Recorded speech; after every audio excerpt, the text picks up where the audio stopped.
Gary Cayton. I am the President and Chief Executive Officer of Dynamic Outsource Solutions Incorporated.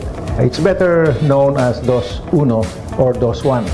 This was created in 2003, and we do generally customer service activities aside from the fact that we sometimes introduce new systems into the market. DOS One is a member of the Lina group of companies. 24/7, we never really go to sleep. For clients' expectations have always to be very quickly satisfied. We talked about SMS API possibilities about 2 years ago. Finally, last year, we installed it. Our problem was always how quickly do we reach our clients, and we wanted to measure this. The really surprising thing was the response grew about 25 to 39%. Your SMS API has actually solved the collection problem, no? Because we've been able to collect faster than it used to. Secondly, they could call immediately. They want clarifications. We're always there to receive the calls. This system has tremendously impacted on our revenues because productivity is higher. Then your profitability is also rises. Globe Labs is really, I love you, no, for your client. This is something that Globe created because of their need to improve customer experience. Customers today, they need it now. So you have to be able to respond fast. If you are digital, you're able to be more effective. You're able to improve your productivity, perform better, and become more profitable. I would recommend Globe Labs SMS API simply because if you want to get ahead, you cannot get ahead without it. Secondly, if you want to be more of today's millennial thinking, be there. Otherwise, you get lost. So you be relevant if you have Globe Labs SMS API. My name is Gary Cayton. I am the President and Chief Executive Officer of Dynamic Outsource Solutions, or DOS One, and we are powered by Globe Labs.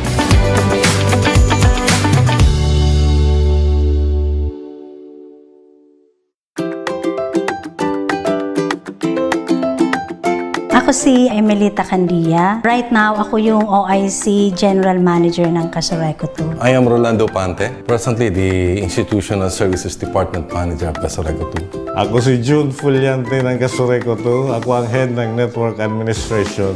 Casoreco 2, ito yung acronym niya ng Camarines Sur 2 Electric Cooperative. And also, Casoreco 2 has a 10 districts na ino-operate under the supervision of National Electrification Administrations. 25 years na din ako sa Casoreco 2, and talagang yung ups and downs during that period ng 25 years is napakarami na talaga. Nung binagyo kami, yun yung nawalan kami ng mga telepono. Naging problema namin, wala kaming communication sa mga consumer, hindi sila makatawag dito. Nakarating pa sa media yung mga complaints na gano'n na, ba't gano'n yung multi-million na company walang communication system? Hindi kami maka-answer dun sa kanilang mga complaints.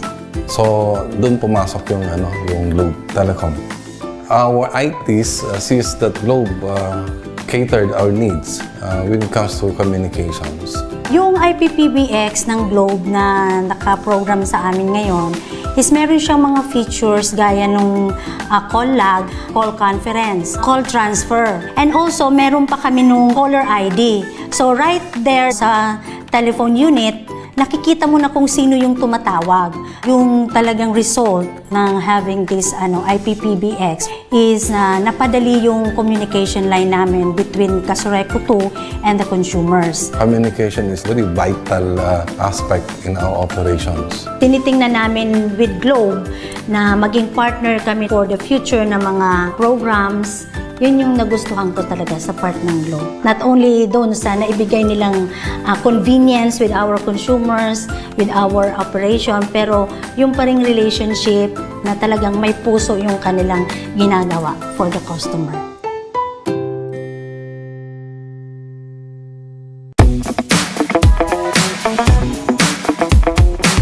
I'm Gary Cayton. I am the President and Chief Executive Officer of Dynamic Outsource Solutions Incorporated. It's better known as DOS Uno or DOS One. This was created in 2003, and we do generally customer service activities aside from the fact that we sometimes introduce new systems into the market. DOS1 is a member of the Lina group of companies. We're 24/7. We never really go to sleep. For clients' expectations have always to be very quickly satisfied. We talked about SMS API possibilities about 2 years ago. Finally, last year, we installed it. Our problem was always how quickly do we reach our clients, and we wanted to measure this. The really surprising thing was the response grew about 25 to 39%. Your SMS API has actually solved the collection problem, no? Because we've been able to collect faster than it used to. Secondly, they could call immediately. They want clarifications. We're always there to receive the calls. This system has tremendously impacted on our revenues because productivity is higher. Then your profitability is also rises. Globe Labs is really, I love you, no, for your client. This is something that Globe created because of their need to improve customer experience. Customers today, they need it now. So you have to be able to respond fast. If you are digital, you're able to be more effective. You're able to improve your productivity, perform better, and become more profitable. I would recommend Globe Labs SMS API simply because if you want to get ahead, you cannot get ahead without it. Secondly, if you want to be more of today's millennial thinking, be there. Otherwise, you get lost.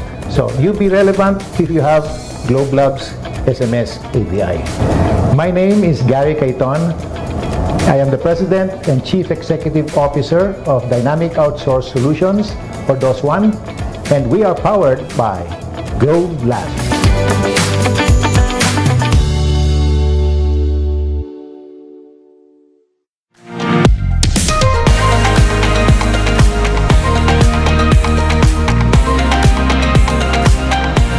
We provide products and services geared for the digital citizens. We provide electronic money accounts and even loan services as well. So we would like our customers to be able to access us to digital channels, and one of them would be a smartphone. And for them to be able to access our app, they would need a data connection. So with Globe Labs sponsored access, we were now able to provide our customers access to our Ian app anytime, anywhere, without the need for them to look for a Wi-Fi or any Wi-Fi hotspot, which leads to an increased engagement, increased transactions, and increased usage of our Ian app. It was quite easy to integrate your service to our Ian app without the need for programming. We digitize, not just for the sake of using technology, but to deliver a wonderful customer experience. I am Paolo Baltao. I head the Ian Banking Group of Union Bank of the Philippines, and we are powered by Globe Labs.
I'm Mon Pernia. I am the Director and Head of Consumer Collections for Globe. So the core mandate for my team is actually manage the receivables for Globe postpaid and Globe broadband postpaid consumer. Basically the entire consumer postpaid, so around that's 2 million customers. And then the entire broadband postpaid, which is around 1.5 million customers. So that all of that goes through us. Back in 2015, which is a difficult time for my unit, our portfolio is growing. Okay, so it's really hard for us to reach out to customers. So the numbers were not really that well because again, I can only contact around 40% of the entire base. Okay, so we were actually looking around for a solution that would basically address our pain points. So we found actually this voice platform, and it was not being utilized. We had to be brave and try it out, risk it. It is actually a multi-channel platform. We basically use it to contact our customers, not just calling them, but sending them SMS. Today, we set an internal threshold. I think it's 200,000 accounts, if I'm not mistaken. And obviously, you double that because it calls twice a day, so around 400,000 calls a day. There was actually a 40% lift in our delinquencies. It's an improvement of customers paying on time. I can really attribute the success of my team majority with this platform. We now have the best numbers ever in the history of Globe. Collections almost tripled when we first started out in 2015. Obviously, it was not an overnight jump, but it is a gradual increase. I'm lucky to have this system with us right now. It's working for us. I'm Mon Pernia. I'm the Director and Head of Collections and Recoveries for Globe Telecom, and we are powered by Globe Labs.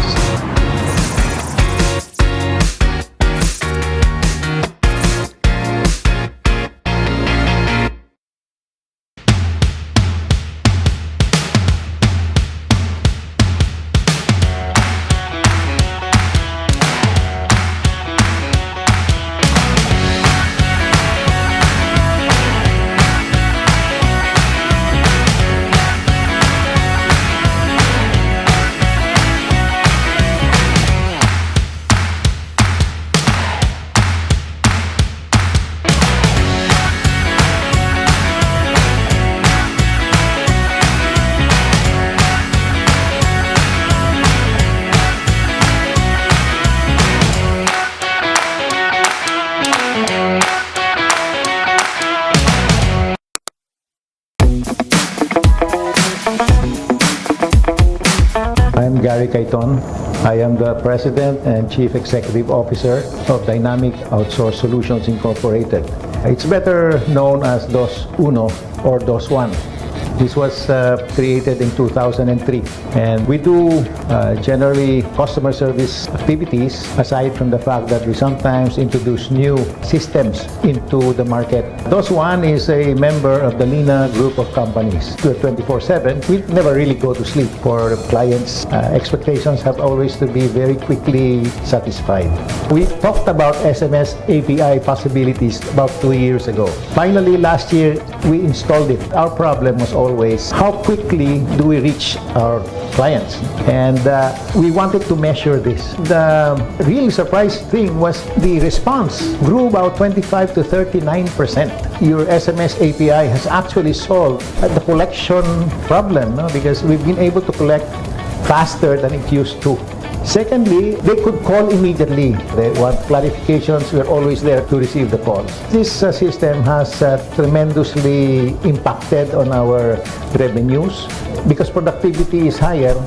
Then your profitability is also rises. Globe Labs is really, I love you, no, for your client. This is something that Globe created because of their need to improve customer experience. Customers today, they need it now. So you have to be able to respond fast. If you are digital, you're able to be more effective. You're able to improve your productivity, perform better, and become more profitable. I would recommend Globe Labs SMS API, simply because if you want to get ahead, you cannot get ahead without it. Secondly, if you want to be more of today's millennial thinking, be there. Otherwise, you get lost.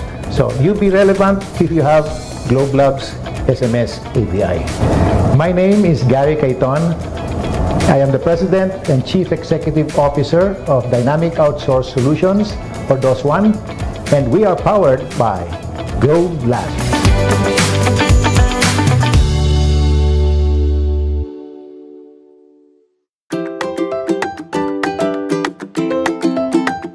Ako si Emelita Candia. Right now, ako yung OIC General Manager ng Casoreco 2. I am Rolando Pante, presently the Institutional Services Department Manager of Casoreco 2. Ako si June Fuliante ng Casoreco 2. Ako ang Head ng Network Administration.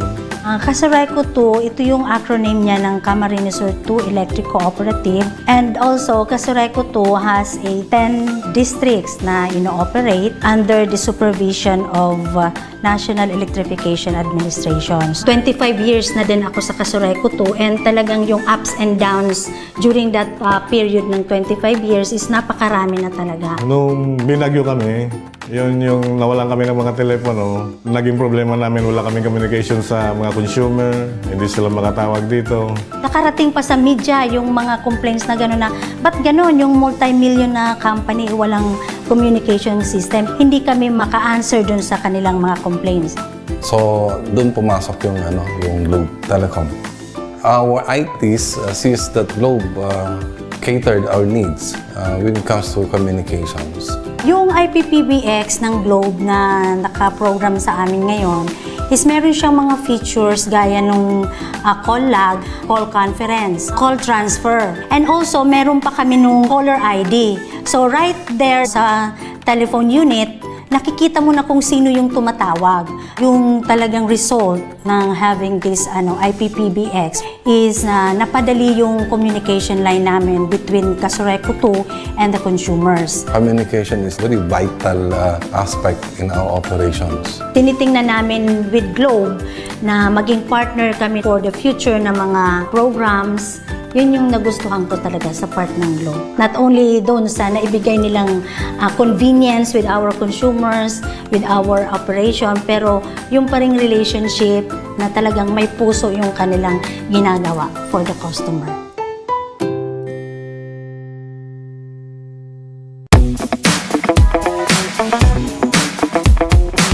I'm Gary Caiton. I am the President and Chief Executive Officer of Dynamic Outsource Solutions Incorporated. It's better known as DOS Uno or DOS One. This was created in 2003, and we do generally customer service activities aside from the fact that we sometimes introduce new systems into the market. DOS One is a member of the Lina group of companies. 24/7, we never really go to sleep. For clients' expectations have always to be very quickly satisfied. We talked about SMS API possibilities about 2 years ago. Finally, last year, we installed it. Our problem was always how quickly do we reach our clients, and we wanted to measure this. The really surprising thing was the response grew about 25 to 39%. Your SMS API has actually solved the collection problem, no? Because we've been able to collect faster than it used to. Secondly, they could call immediately. They want clarifications. We're always there to receive the calls. This system has tremendously impacted on our revenues because productivity is higher. Then your profitability is also rises. Globe Labs is really, I love you, no, for your client. This is something that Globe created because of their need to improve customer experience. Customers today, they need it now. So you have to be able to respond fast. If you are digital, you're able to be more effective. You're able to improve your productivity, perform better, and become more profitable. I would recommend Globe Labs SMS API, simply because if you want to get ahead, you cannot get ahead without it. Secondly, if you want to be more of today's millennial thinking, be there. Otherwise, you get lost. So you be relevant if you have Globe Labs SMS API. My name is Gary Caiton. I am the President and Chief Executive Officer of Dynamic Outsource Solutions, or DOS One, and we are powered by Globe Labs.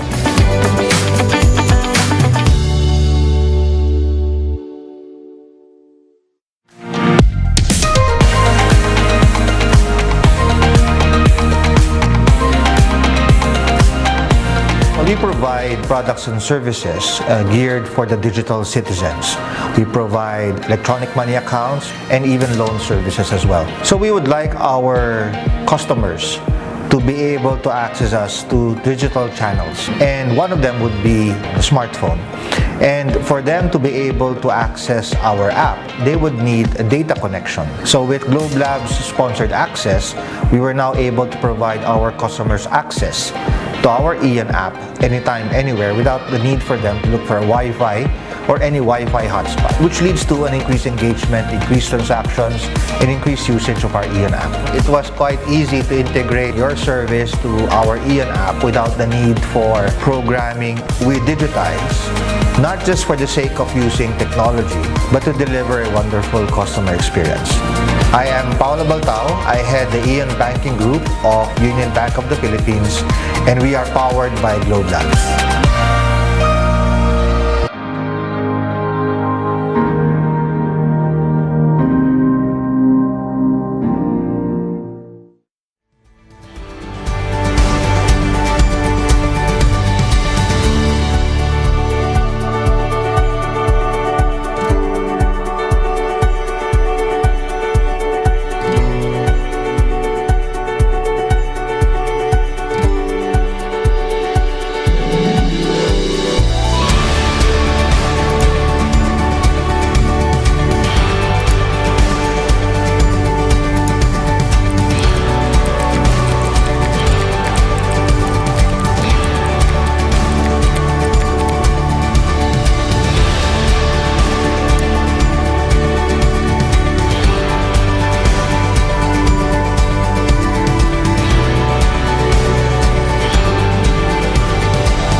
I'm Mon Pernia. I am the director and head of consumer collections for Globe. So the core mandate for my team is actually manage the receivables for Globe postpaid and Globe broadband postpaid consumer. Basically the entire consumer postpaid, so around that's 2 million customers. And then the entire broadband postpaid, which is around 1.5 million customers. So that all of that goes through us. Back in 2015, which is a difficult time for my unit, our portfolio is growing.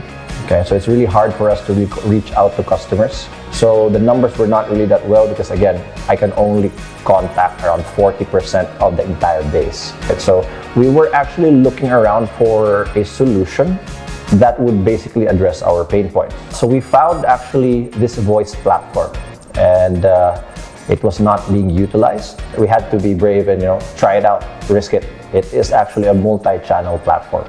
We basically use it to contact our customers, not just calling them, but sending them SMS. Today, we set an internal threshold. I think it's 200,000 accounts, if I'm not mistaken. And obviously, you double that because it calls twice a day, so around 400,000 calls a day. There was actually a 40% lift in our delinquencies. It's an improvement of customers paying on time. I can really attribute the success of my team majority with this platform. We now have the best numbers ever in the history of Globe. Collections almost tripled.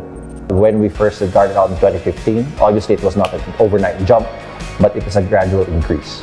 I'm lucky to have this system with us right now. It's working for us. I'm Mon Pernia. I'm the director and head of collections and recoveries for Globe Telecom, and we are powered by Globe Labs.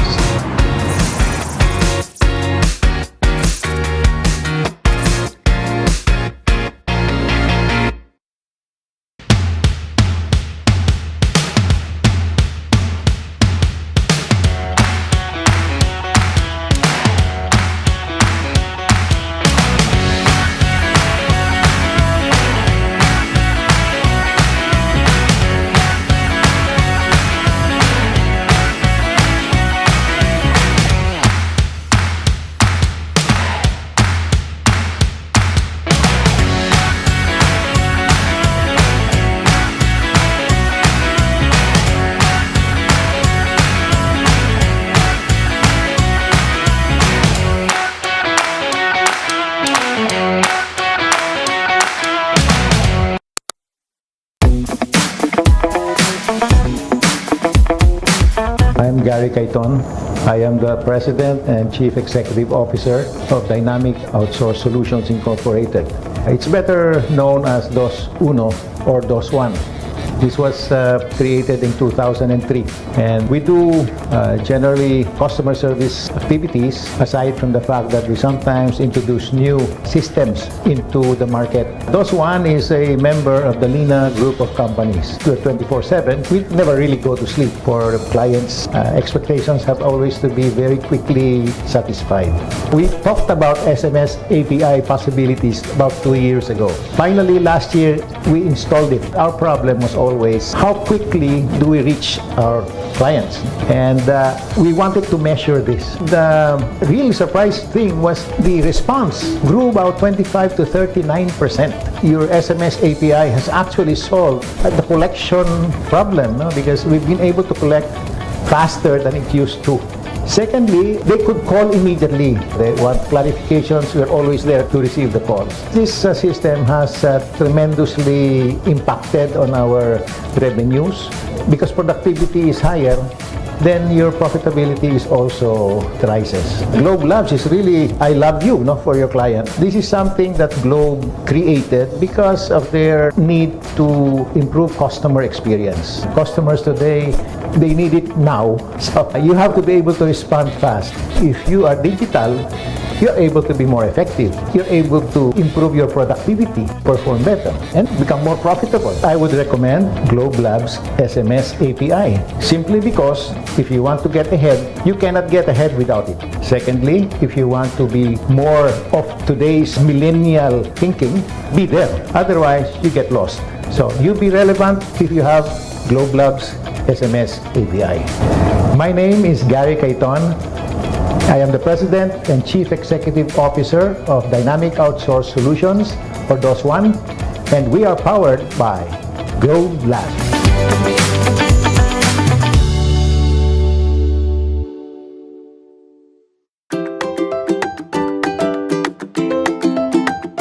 Ako si Emelita Candia. Right now, ako yung OIC General Manager ng Kasureco 2. I am Rolando Pante, presently the Institutional Services Department Manager of Kasureco 2. Ako si Jude Fuliante ng Kasureco 2. Ako ang Head ng Network Administration.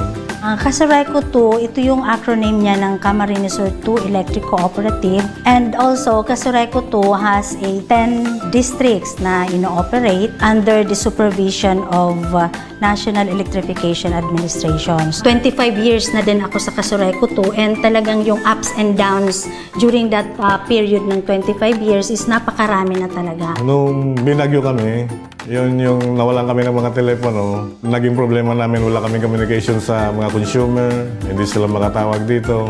Nakarating pa sa media yung mga complaints na gano'n na, ba't gano'n yung multi-million na company walang communication system? Hindi kami maka-answer dun sa kanilang mga complaints. So, doon pumasok yung Globe Telecom. Our ITs sees that Globe catered our needs when it comes to communications. Yung IPPBX ng Globe na naka-program sa amin ngayon is meron siyang mga features gaya nung call log, call conference, call transfer.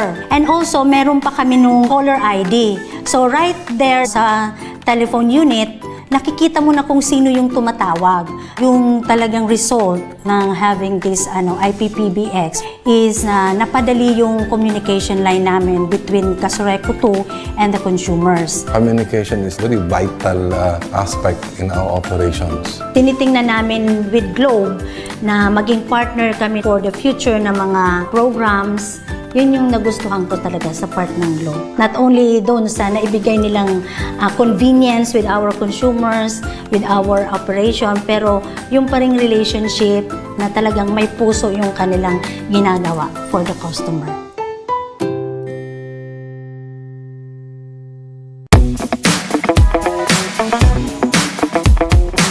I'm Gary Cayton.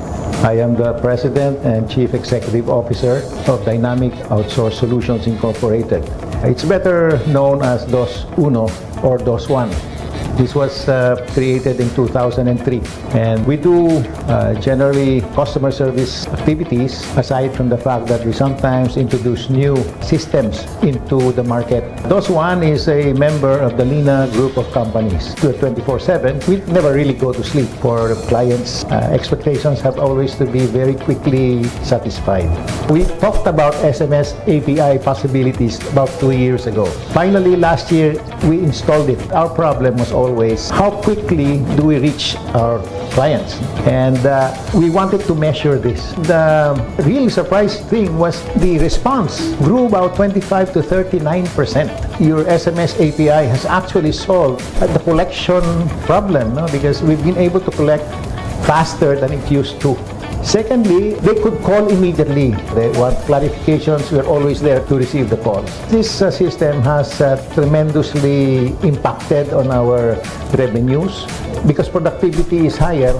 Then your profitability is also rises. Globe Labs is really, I love you, no, for your client. This is something that Globe created because of their need to improve customer experience. Customers today, they need it now. So you have to be able to respond fast. If you are digital, you're able to be more effective. You're able to improve your productivity, perform better, and become more profitable. I would recommend Globe Labs SMS API, simply because if you want to get ahead, you cannot get ahead without it. Secondly, if you want to be more of today's millennial thinking, be there. Otherwise, you get lost.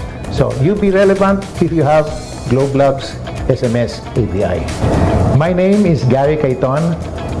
I am the President and Chief Executive Officer of Dynamic Outsource Solutions, or DOS One, and we are powered by Globe Labs.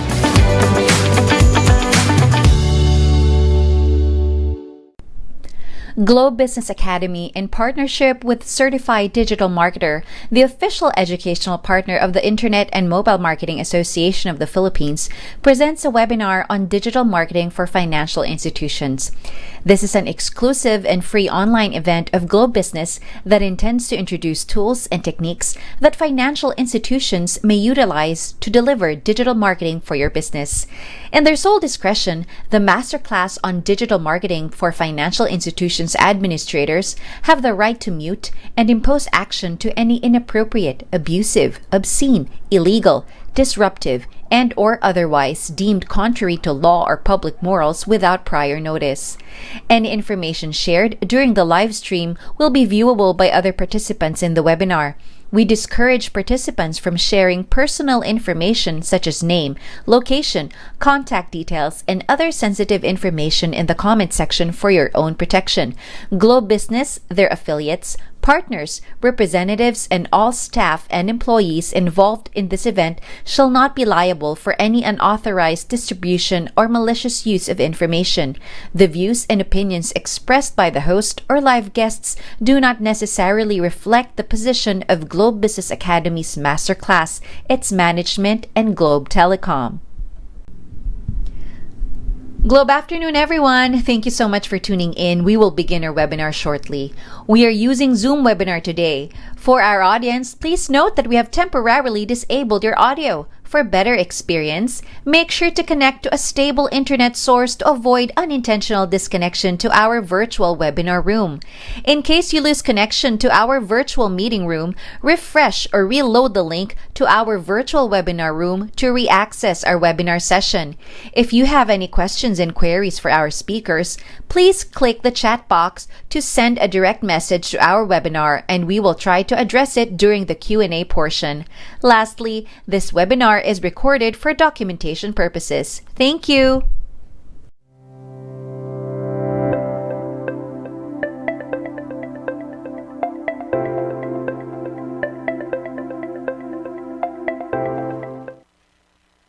All right, Globe afternoon, everybody. Welcome to Globe Business Academy presents a webinar on digital marketing for financial institutions in partnership with the Certified Digital Marketer. I'm Sonja Khaled. I'll be your host and your moderator for today's webinar. Happy 917 day nga pala dahil September 17 ngayon, syempre, we celebrate 917 Day. This is the day that we show our appreciation to our valued partners and subscribers. Right now, we are going to show our commitment to serving the financial services industry by helping you take advantage of the current trends and make your financial services future-proof.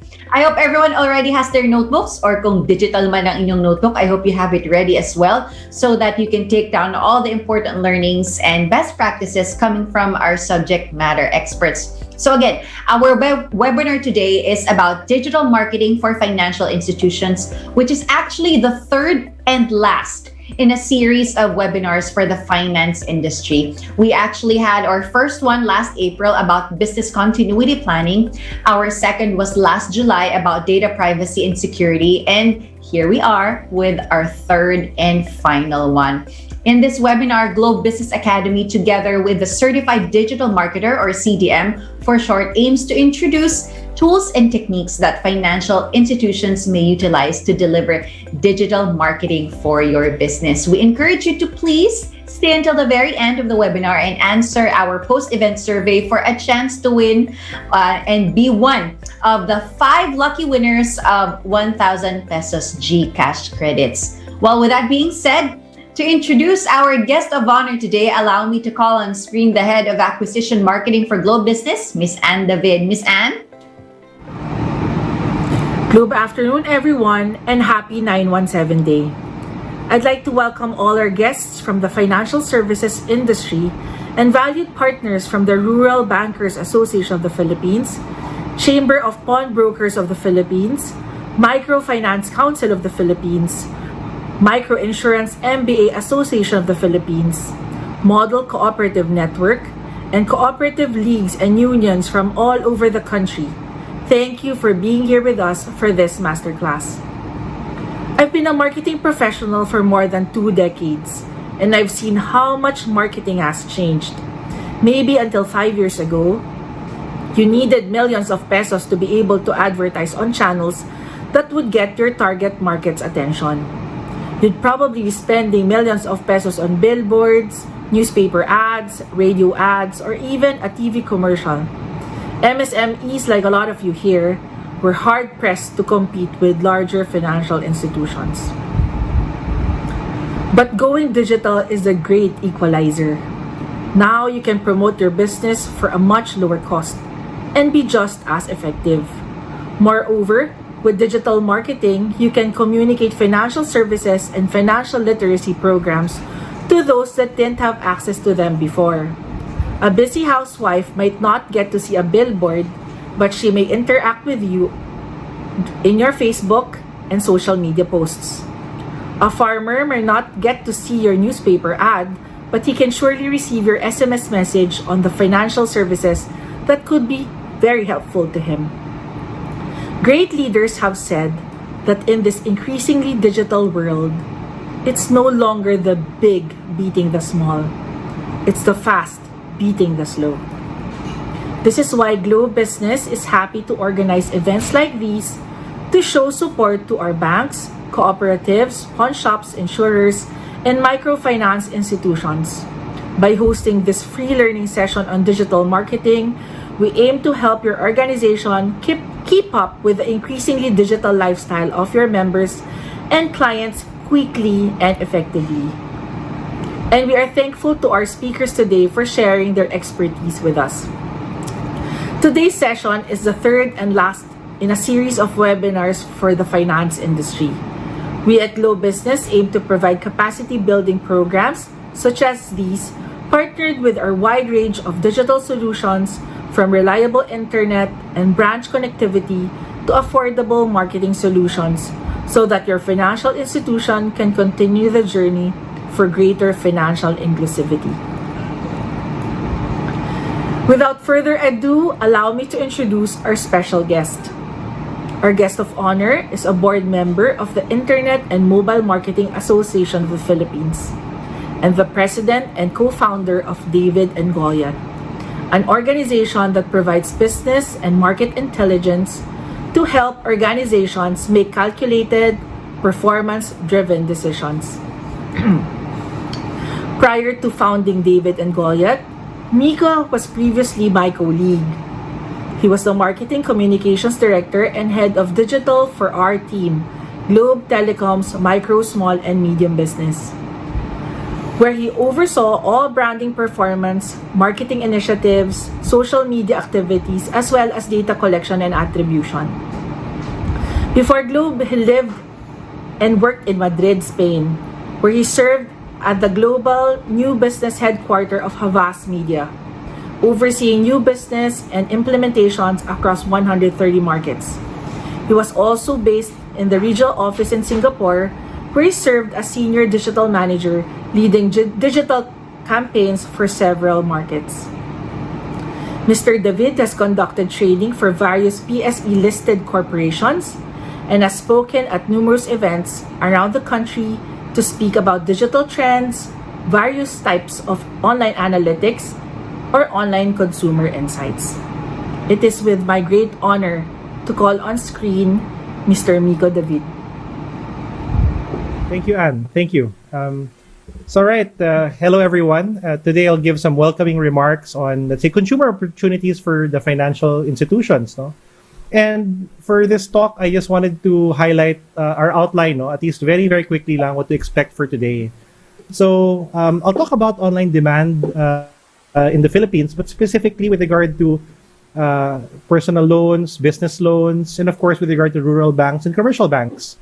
Then I'll talk about, let's say, online consumer behavior. So who are people looking for loans or financial products? And of course, I'll also talk about the online competitive landscape. And this should provide us a good layout of what to expect for the rest of the year. And of course, we'll lead into the talks of our wonderful other speakers, no, Manny and si Joey. So anyway, I just wanted to share with you, we pulled data kasi on the types of keywords or searches that people had in 2020 and in 2021. So if you notice here, parang people were looking for SSS loans, pag-ibig loans, online loans, things to do with, let's say, personal loan, marami ano. Now, in April to June, nag-slow down ng konti. You know, people reduced the number of times that they were looking for products. And actually, umakyat yung amount that people were looking for SSS loans. Now, if I move this over to 2021, the number of searches have really increased dramatically. So this is quite interesting because we know that people are now more online, total Philippines, no? Now, just to share with you, I just pulled, let's say, the top 20 keywords that people were looking for. But in reality, there's about over 2,000 that you can actually get. Now, what's interesting to note is that, well, number one, majority of these searches are coming from mobile devices, no? So it'll be quite important that your websites are very fast when it comes to loading speed, no, on mobile. And then secondly, we also looked at the number of searches that came from the Philippines, no, and they came from Bulacan, Cavite, Cebu in terms of provinces, no. So I think if you have branch locations or if you're trying to acquire customers online, these are large areas, no, for people looking for personal loans. Now, I understand that many of the attendees from today's talks, no, they come from financial sector, rural, commercial banks. So I was curious, now, what does the demand look like? And what's interesting is that when you look at 2020 and 2021, again, there was a slump that happened in 2020, and then it increased dramatically in 2021, specifically from January to May. So quite sizable, no? Now, something quite interesting to note is that the generic keywords, no, for commercial bank, rural bank, it's quite high, meaning people are looking for any commercial bank, any rural bank to work with. So it's not always that they have a very specific bank in mind, no. Now, again, there's about over 1,000 different keywords permutations, no, that people look for, and some of your banks may be listed there. So again, this is quite interesting when you take a look at the volume of online searches. Now, in addition to online searches, where are they really, no? So what I did is that I pulled data from Q1 and Q2 this year in terms of the Philippine population, people who specifically took out loans, and people who are broken down from an urban and rural context. So if you take a look at this next slide, no, we broke it down by age generation, no. So urban, rural, Gen Z, Gen Y, Gen X, and baby boomers. If you take a look at rural, there's about 688,000 Filipinos in the rural areas of the Philippines who have actually taken a loan, and this is based off a respondent number of 570 people, no. Now take a look at this. We see that there's a large bulk of them who are Gen Xers, no. Which is about 188,000 na high affinity, meaning they have a high likelihood to actually borrow money, no, or to take out a personal loan or business loan or something. Now Gen Y, the millennials, no, it's larger. It's about 390,000 people who would fit this into this category. Now, if you take a look at this, sa rural area, not many baby boomers talaga ang nag-respond that they did, no. And Gen Z, very, very small number only. In fact, the index is also very low. So for me, if I were to look at target markets, no, in our areas, who would we want to talk to? Again, it's mostly millennials and Gen Zers, Gen Xers. Yun yung large bulk of the people that we want to talk to. But in terms of platform, what are they looking at, no? So this is quite interesting. We broke down again people urban and let's say rural context, no? And I pulled data on Facebook, Instagram, TikTok, and Twitter. Look at this. In terms of total size, no, number, you have about mga 70%, no, of people who are on Facebook, di ba? In a rural area. So again, this is what we would utilize to reach out, to amplify, di ba? And this is quite effective. But interestingly, TikTok is actually number 2 in terms of total volume, no? So Filipinos in the rural segment are into TikTok. So question, sasayaw na ba yung mga boss natin, no? Sa banks and the marketing heads? Well, hindi naman, but I think it just really tells you these are the different opportunity points, no? And again, Instagram and Twitter meron din naman, but what I find more important is actually the index, no? Meaning if the index is 100, it's average. But if it's above 100, it's above average. In this case, malakas yung kanilang affinity towards TikTok. Now, what we also did was that we decided to pull the number of ads being done by different banks and financial institutions. And in this case, we looked at, for example, One Cash, Tonic, CVM, Banco San Vicente, Raquel Pawn Shop, and Esquire Philippines, no? Esquire Financing, rather. And what we found out was that they only had 1 to 2 ads that they ran, no? Now, why is this important? Well, first of all, when we think of Facebook, running ads on Facebook, okay, we have one ad and then nag-promote na ako sa customer ko, no? Well, first of all these different financial institutions, they run ads. But all the rest, no, when we did the scan back in September 2, not all of them actually ran ads during this time. So nagpatay sila ng ads. So I think it tells us the story that when we amplify, there are times na tayo lang nag-amplify. Now, what do I want to impart to everyone? Well, let's take a look at how other banks do it, no? The large ones. Usong-uso ngayon ang Union Bank in the Philippines. And look at this. This is the number of ad permutations that they run, no?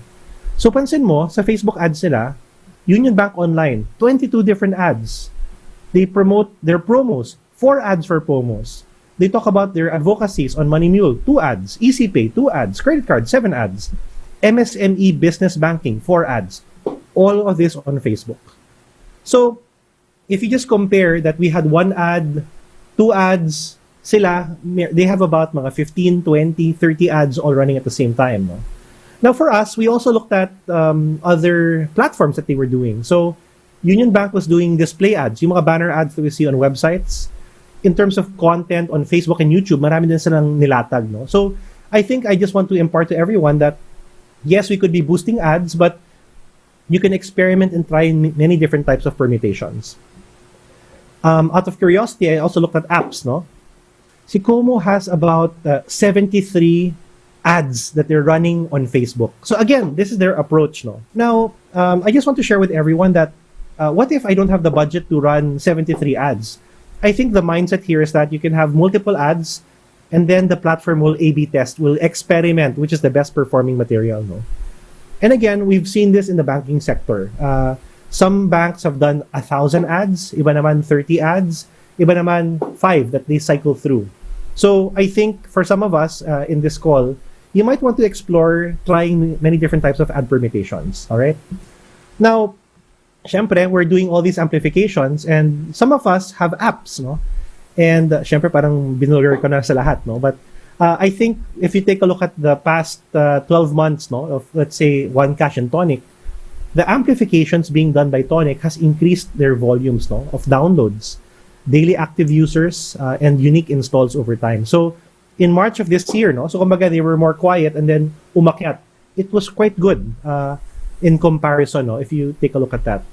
But of course, we were also curious about traffic, not just from the app, but also from the website. No? Remember, kanina, we found that there were a lot of people looking for banking products, they were looking for loans, they were looking for rural banks, and we decided to pull data on some of the attendees of this call. No? So if you take a look at this, despite the large volumes of monthly searches, some of us are only getting a fraction of the searches, no? A fraction. So, and I think it's quite interesting when you take a look at Asa Philippines, for example, no? The monthly average traffic is about 230,000. And people stay long, no? So, kumbaga, it's not just the volume, but do they stay long enough, no? CVM, they stay about mga 7 minutes and 28 seconds, no? And they go through at least, let's say, 5 pages per visit, iba naman 3 pages, no? And others, it's a bit longer, no? Now, on the far right side, you'll start seeing that there's a device distribution, no?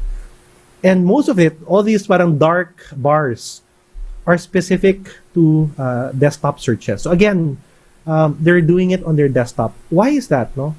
Now, again, kanina, we found that most of the searches for rural banks, all these things are on mobile. But the search traffic that comes across is on desktop. Why is that? Well, first of all, you start seeing that if the site is slow, people are forced to move to desktop.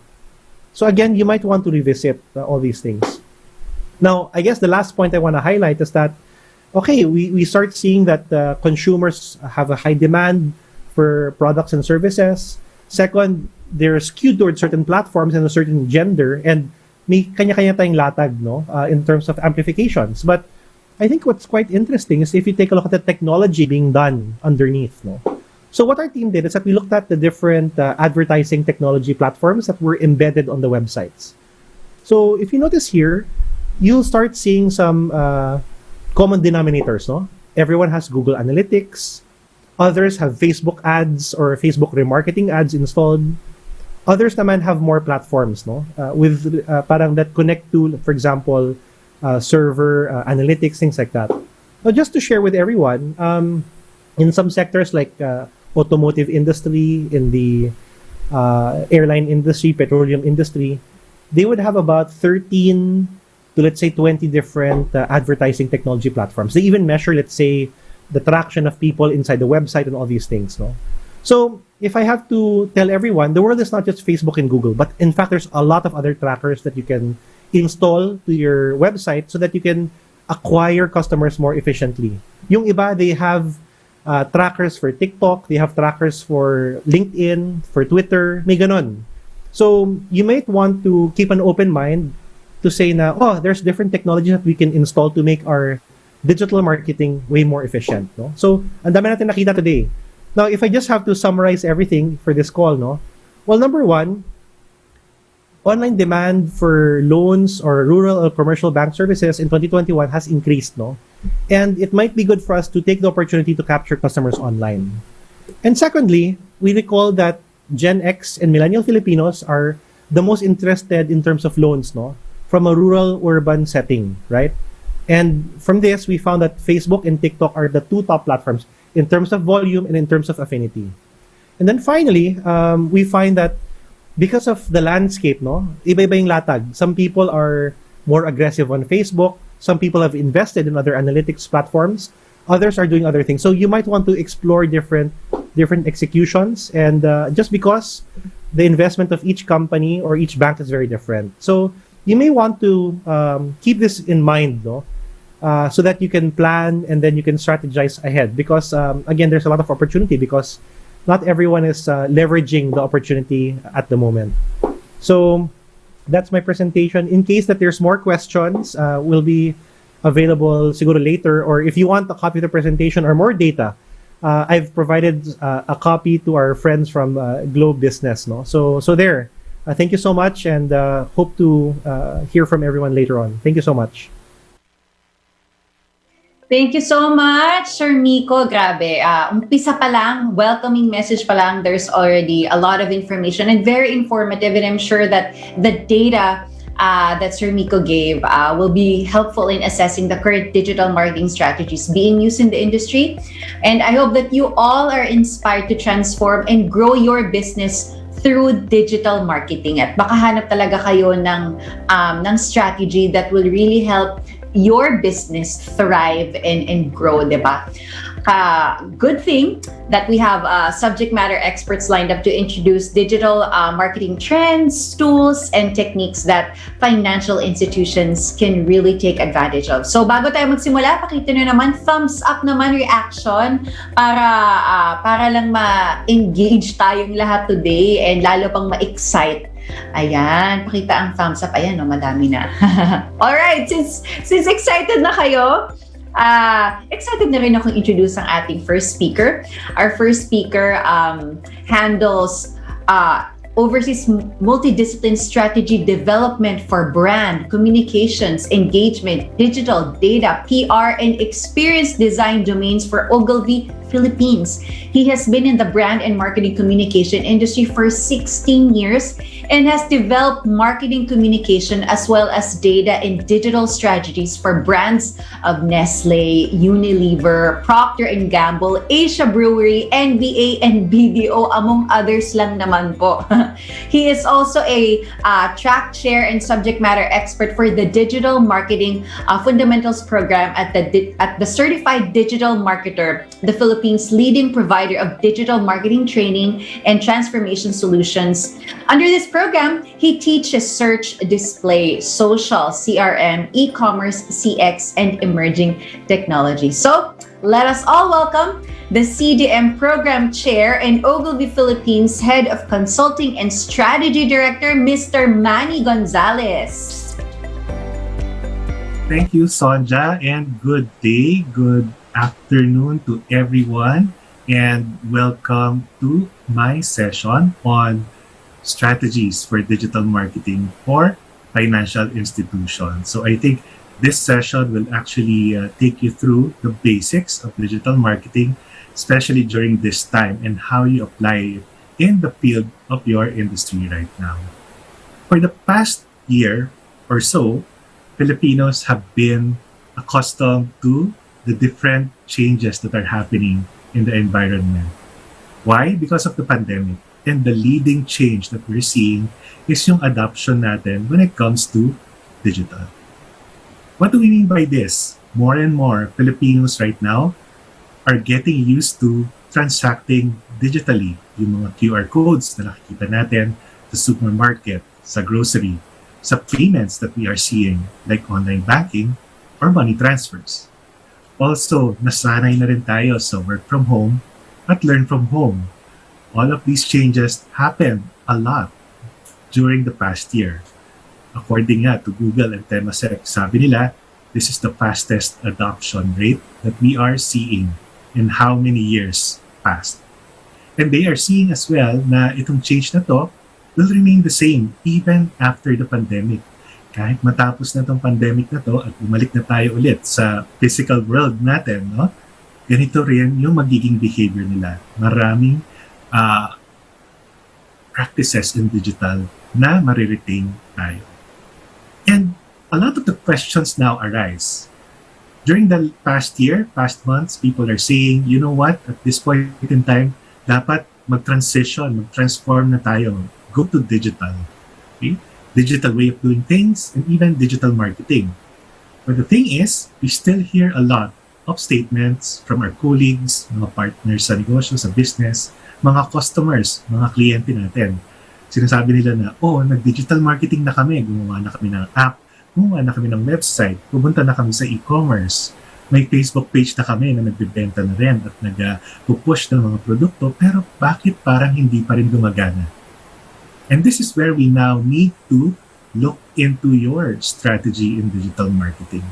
Now, define, when you talk about digital marketing, this would be the marketing of products and services by leveraging on digital technologies such as social media, search, analytics, email, mobile marketing, display, and even CRM. Yes, marami na tayong nakitang brands, companies na nagpunta na sa realm na ito. Pero yun nga, naririnig pa rin natin, bakit hindi pa rin effective? Ang nangyayari kasi ngayon, yes, pumupunta sa digital yung mga kumpanya, pero halos lahat sila ngayon nandun na rin. Ang nangyayari, ang daming clutter ngayon in the digital marketing space. Everyone is there. When was the last time you actually saw an ad sa Facebook? Malamang kanina or the other day, right? And when you see those ads, ang dami nila. And the brands that who are actually in social media or in digital right now, ito yung mga brands na hindi mo naman nakikita dati na may advertisement in social media. For example, with the clutter comes the difficulty or the challenge of standing out. Kung lahat nasa digital, bakit ikaw ang kailangang mag-stand out? Bakit ikaw ang pipiliin nila? And this is what we will learn in today's session. Okay? Going into digital marketing, how do you strategize so that you will stand out and matter to your customers? Another thing na gusto nating alisin na misconception ay yung sinasabi nilang magkalaban yan, digital at saka offline or traditional. Hindi po magkalaban ng dalawa. Digital and traditional marketing are not supposed to be pitted against each other. In fact, mas maganda nga po sa ating scenario ngayon or sa context natin ngayon na digital and traditional would actually work hand in hand. Lalo na sa mga buhay ng mga Pilipino. Eh, hindi pa naman tayo purely digital. Naghahanap pa rin naman tayo ng interaction ng face-to-face to our customers, to our relatives, to our friends and colleagues. Now, what makes for a good digital strategy? And ito yung leading content natin for today. 3 points that I'd like you to remember. Number 1, when we talk about digital strategy, bago tayo mamili ng platforms or ng technology, okay, kailangan alam natin yung purpose natin. We should be grounded on a specific outcome na gusto nating mangyari in the future. We have to be focused with a particular message, channel, and target audience in mind. Kailangan din maging strategic. Ano yung cumulative benefit in the long run? How will it impact the business in the long run? Hindi lang ngayon, but also even after the pandemic. Second point, a good digital strategy should be accurately measurable. Kailangan alam natin kung ano yung imo-monitor natin ng mga numero at paano ito nagli-lead to business growth or solving our business objectives. Measurement as well allows for better decision making. Finally, a good digital strategy should be responsive and adaptable because the fluid nature of technology nowadays would actually impact naman sa experience na hinahanap ng target audience natin. Let's go through this one by one, and I'll show you some examples and tips on how to handle this. On the first note, a good digital strategy, sabi nila, should be purposeful, focused, and strategic. Ano ibig sabihin nito? Kailangan ang digital marketing strategy mo matalim, matalas, efficient. Anong ibig sabihin nito? Paano nga ba maging purposeful, strategic, at focused? I will share with you a playbook or parang kodigo na ginagamit sa marketing. In reality, when you talk about marketing, there are only 4 or 5 problems that you need to address. First is a problem of awareness. Or ito yung level na sinasabi mong, okay, kilala ako ng target audience ko. Kilala niya yung brand name ko. Kilala niya yung servisyo ko. The second level of marketing would be consideration. Kung kilala ka niya, importante rin na iniisip ka niya. Hindi pwedeng kilala ka lang niya pero never ka na niya ulit naaalala. The third level, okay, is kilala kita, inisip kita, ginugusto kita. I have the intent of purchasing, subscribing, or getting your product or service. The fourth level, okay, is kilala kita, I have the intent to buy you and I actually bought you. Purchase. Okay? Then the next two levels would be after purchasing your product, subscribing to your product or service, they will repeat. Uulitin nila yun. Okay? Hindi lang just once. Up to the point na sasabihin nila na, okay, pinili ko yung produkto mo, nag-subscribe ako sa service mo, umulit ako, at you know what? Ikikwento ko pa sa mga kaibigan ko, kapamilya ko, katrabaho ko. Always, when it comes to marketing, you just have to check right now, looking at my brand or product, ano ang problematic sa mga levels na to? Is it awareness, consideration, intent, purchase, loyalty, or advocacy? Now, when we have that playbook, bilang playbook nga, dapat may solution, di ba? So, isi-share ko naman sa inyo ang usual na pang-troubleshoot or kailangan tingnan natin kapag problematic ang isang level. For example, awareness. Kung hindi ka kilala, anong kailangan gawin? Kailangan mo magpakilala. And kailangan mo ng media or exposure. Be it, mag-advertise ka, maglagay ka ng mga ads sa Facebook, mamigay ka ng mga flyers, maglagay ka ng billboard, mag-advertise ka sa radio. Okay? Kailangan mo magpakilala. Kung kilala ka pero hindi ka na iniisip, ibig sabihin ito, hindi ka relevant sa kanya. Maaring matunog yung pangalan mo, pero hindi ka relevant. What you need to improve on kapag mababa yung consideration is ano yung relevance at benefit na kino-communicate mo. At the third level, kung kilala ka naman niya, okay, relevant naman yung sinasabi mo, kailangan niya yun, pero hindi ka niya masyadong ginugusto, then you might need to look at benefit, price, and promo. Kasi pwedeng kilala ko siya, okay siya, pero ay, medyo mahal pala, no? Baka iba na lang ang bilhin ko. Yun yung sa intent or third level. The next level would be kapag hindi ka niya binili. Kapag hindi ka niya binili, kahit na kilala ka niya, sold na sold siya, na-convince siya, three things na pwede mong tingnan. Is it a problem of distribution? Mahirap bang hanapin yung produkto mo? Accessibility, when it comes to accessibility, hindi lang location, pero kaya ba niya? Kaya ba yung service mo? And also promotions. That's also possible. When it comes to loyalty and advocacy, usually experience na yan sa produkto or service. Kapag hindi maganda ang quality, experience, hindi sila ulit at hindi nila isi-share yan sa ibang mga kaibigan nila. Now, bakit ko dinaanan to? Kasi ito ang kailangan natin unang mapin down or mapinpoint before going through a digital marketing campaign, okay, or initiative. Okay? Intindihin muna natin dito sa marketing funnel ano ang problema ko as a brand.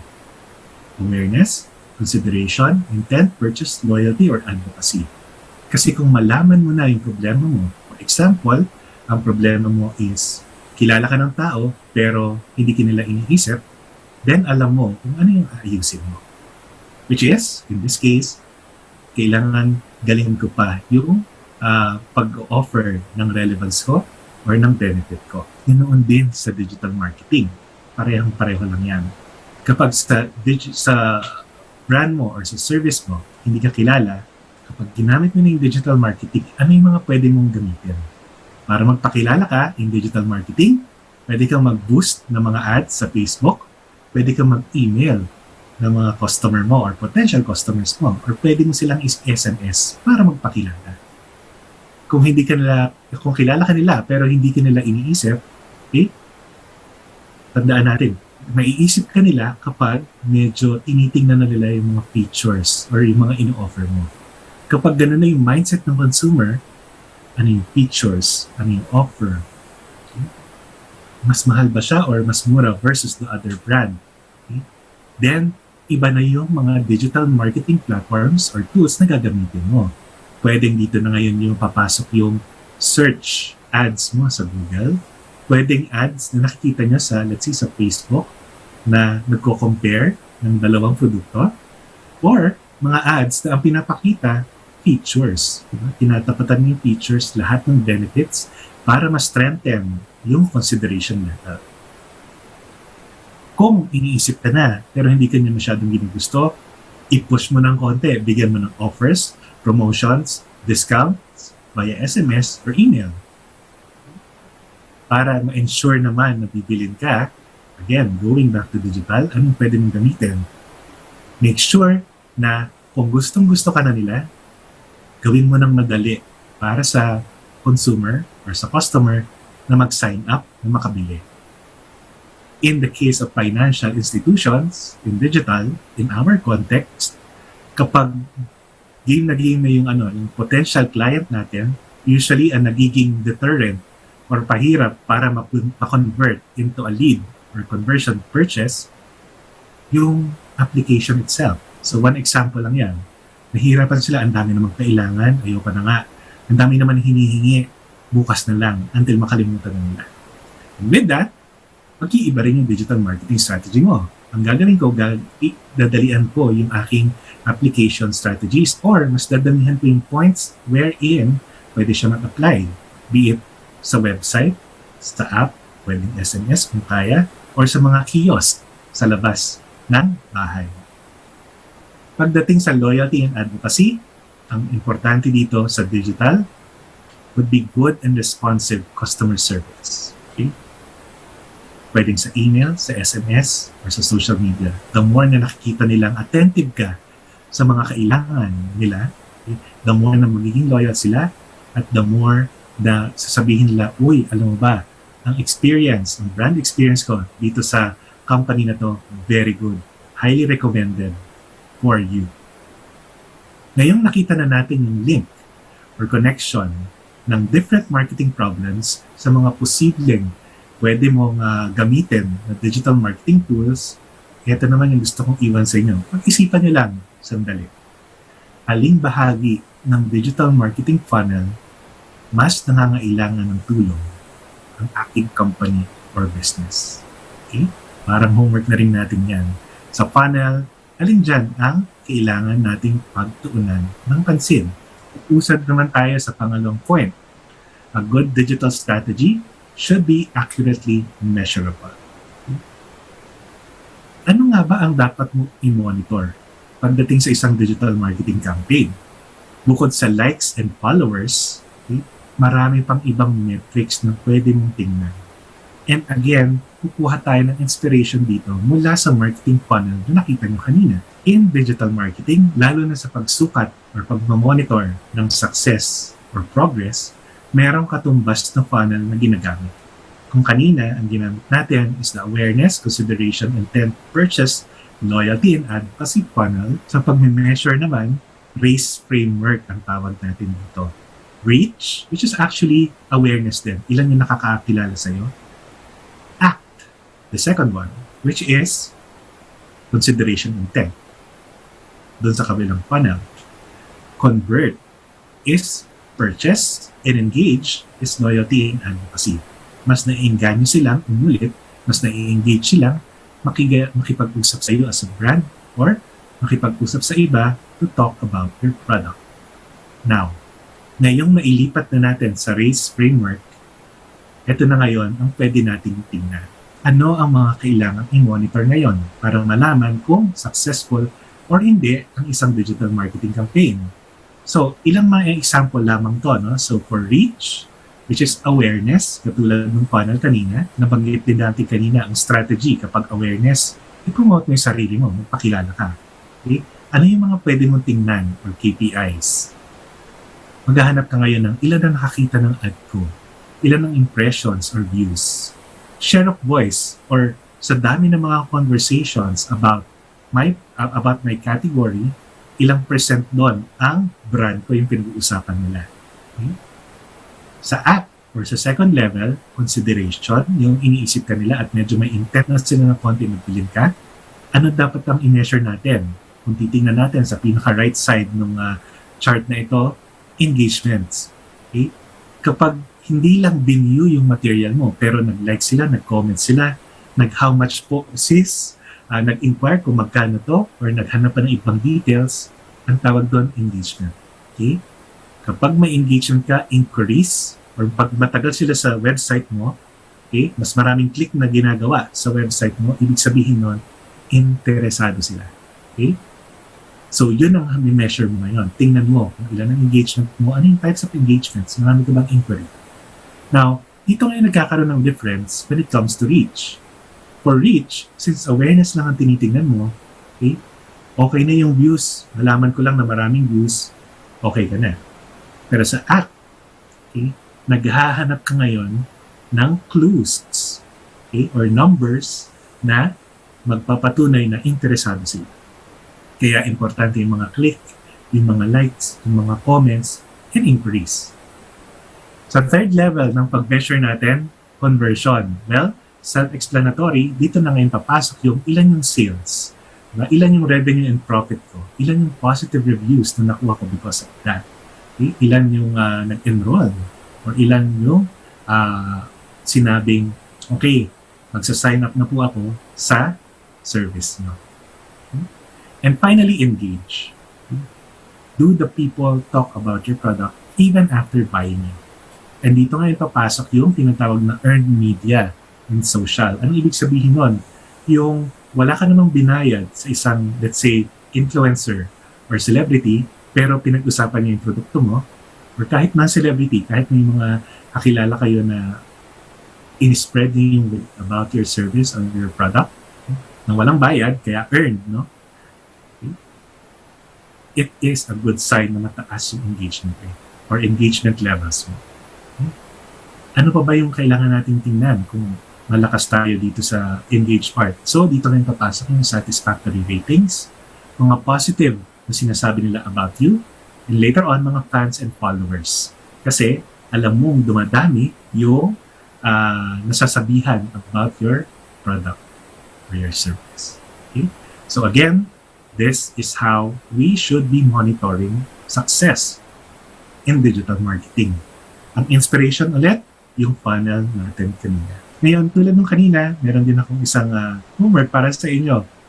Pag-isipan nyo, siguro pagkatapos ng session to, kung alam ko na kung ano yung mga kailangan kong ayusin or ano yung mga opportunity ko from the marketing funnel, ano nga ngayon ang pinaka-importanting metrics, yung mga numero na dapat kong tingnan ayon sa pangangailangan ng company or business. And finally, we go to the last point.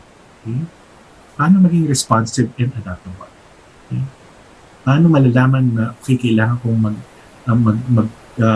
mag-shift, mag-pivot para makasabay ako sa consumer ko? Paano ko makakasigurong in touch ako sa aking mga customer o consumer?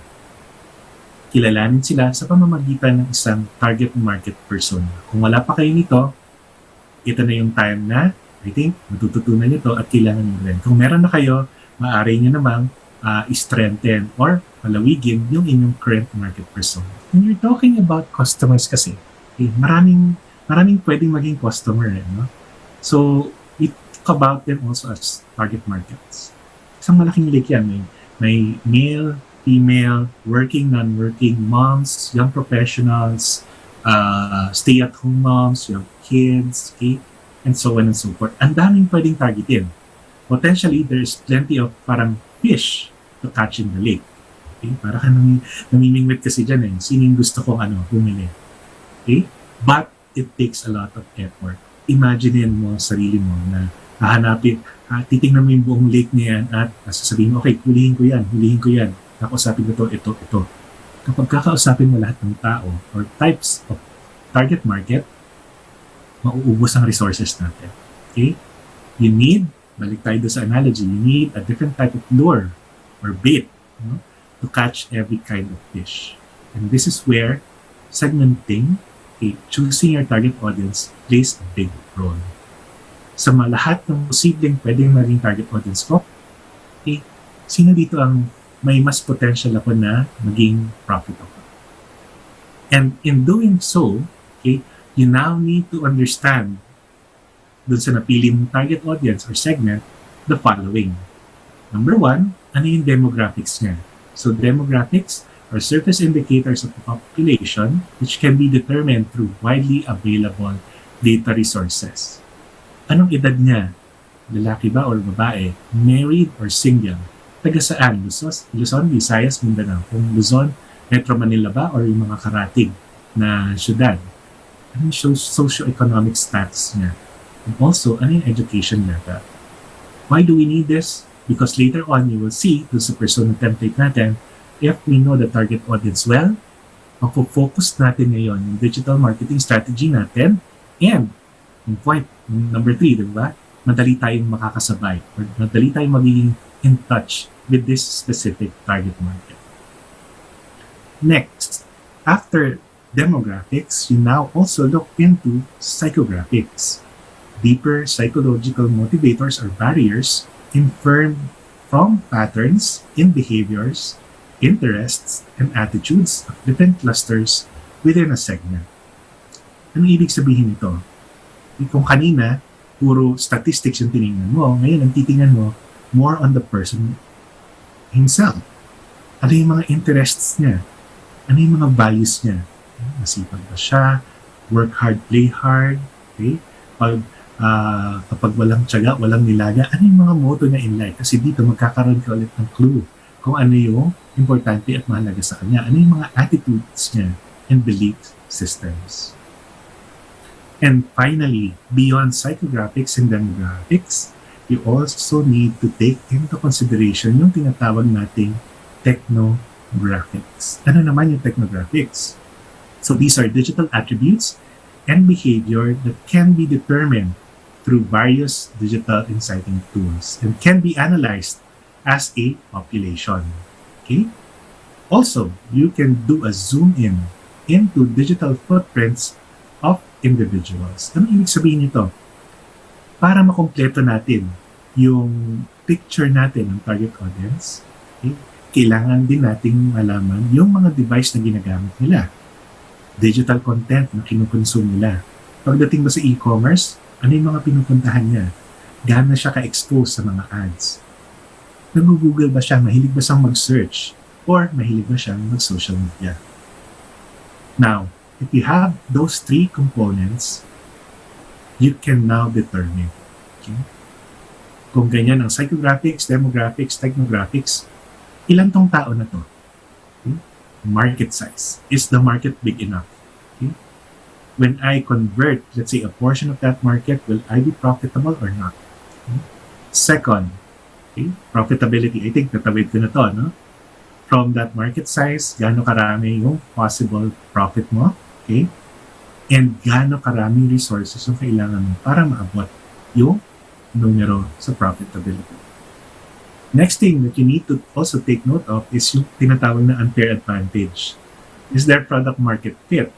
Yung value proposition mo ba or yung pinapromise mo ba kakaiba or stand out versus the competition?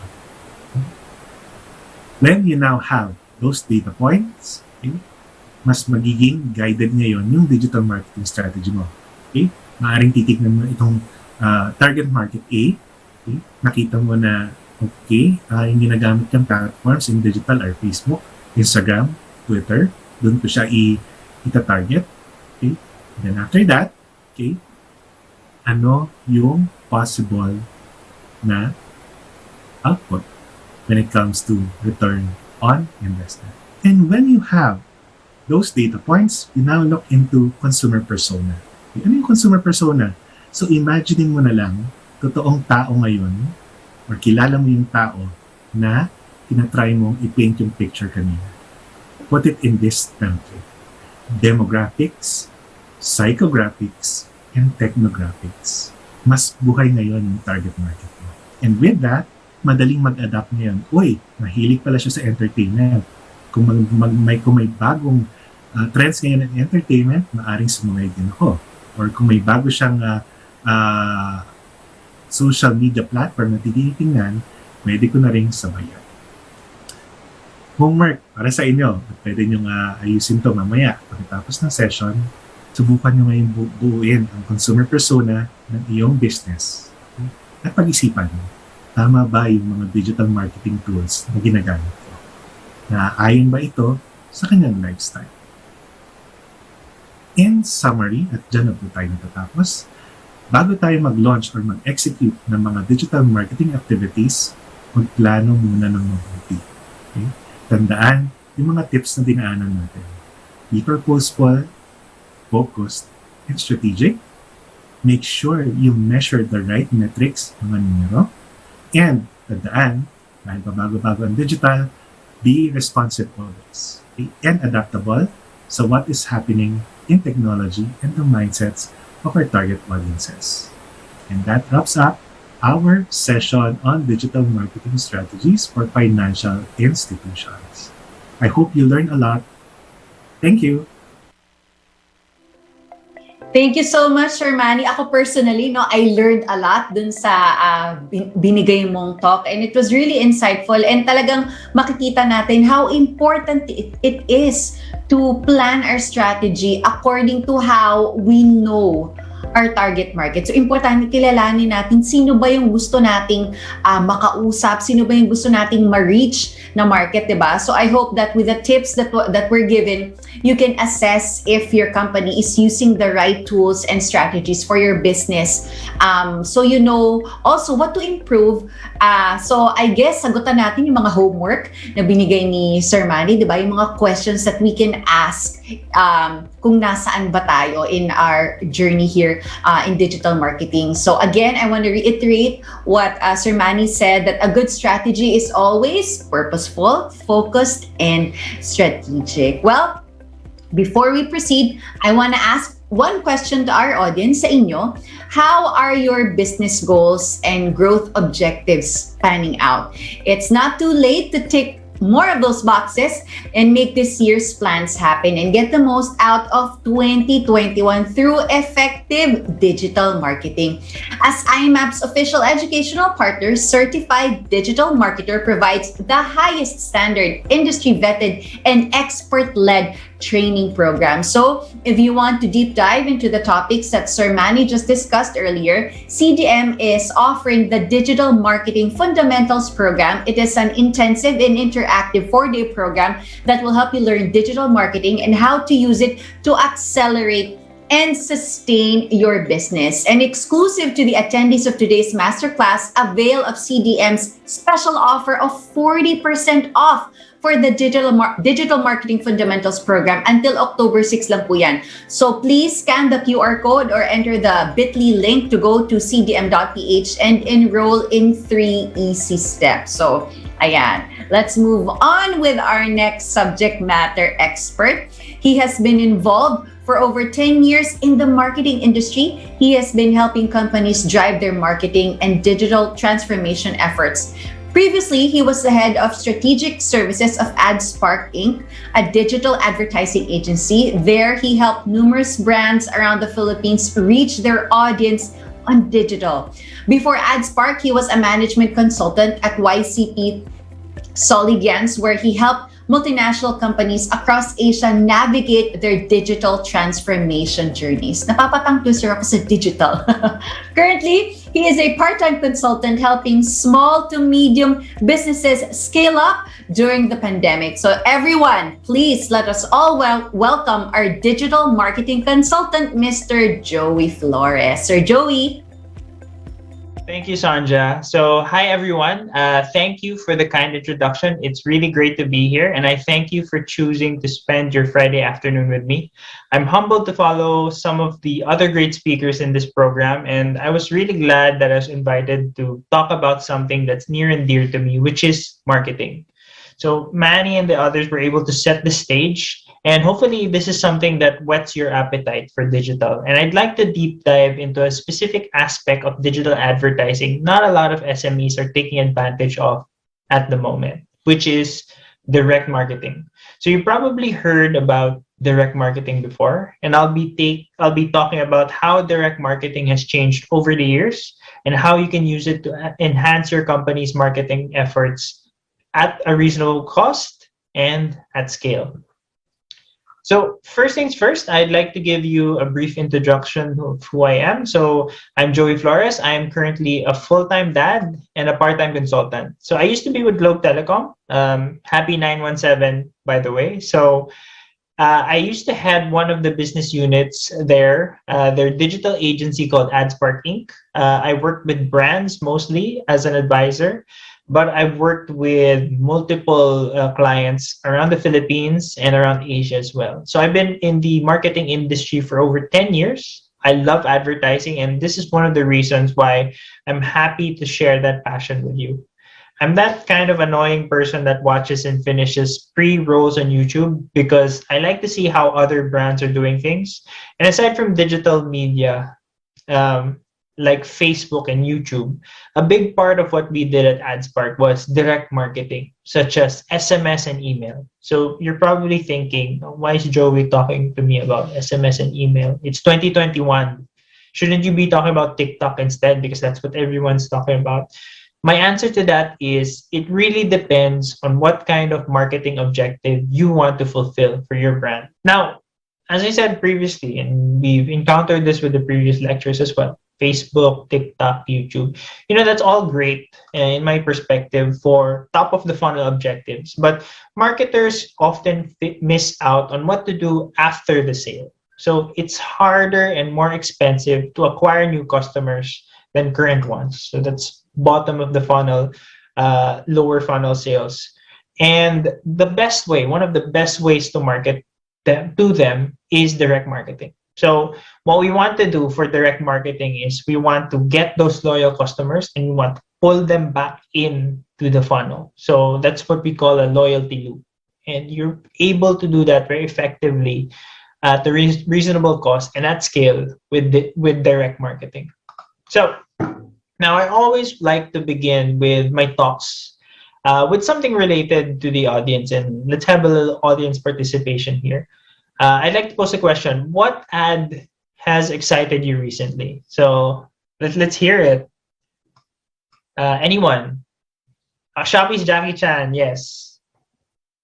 The funny thing about the Shopee Jackie Chan thing, it seems like it's only Philippines, but he actually did that same ad for 4 different countries. So he did it for Malaysia. No, I think he did it for Singapore, Thailand, and Brazil. And then they just changed the languages.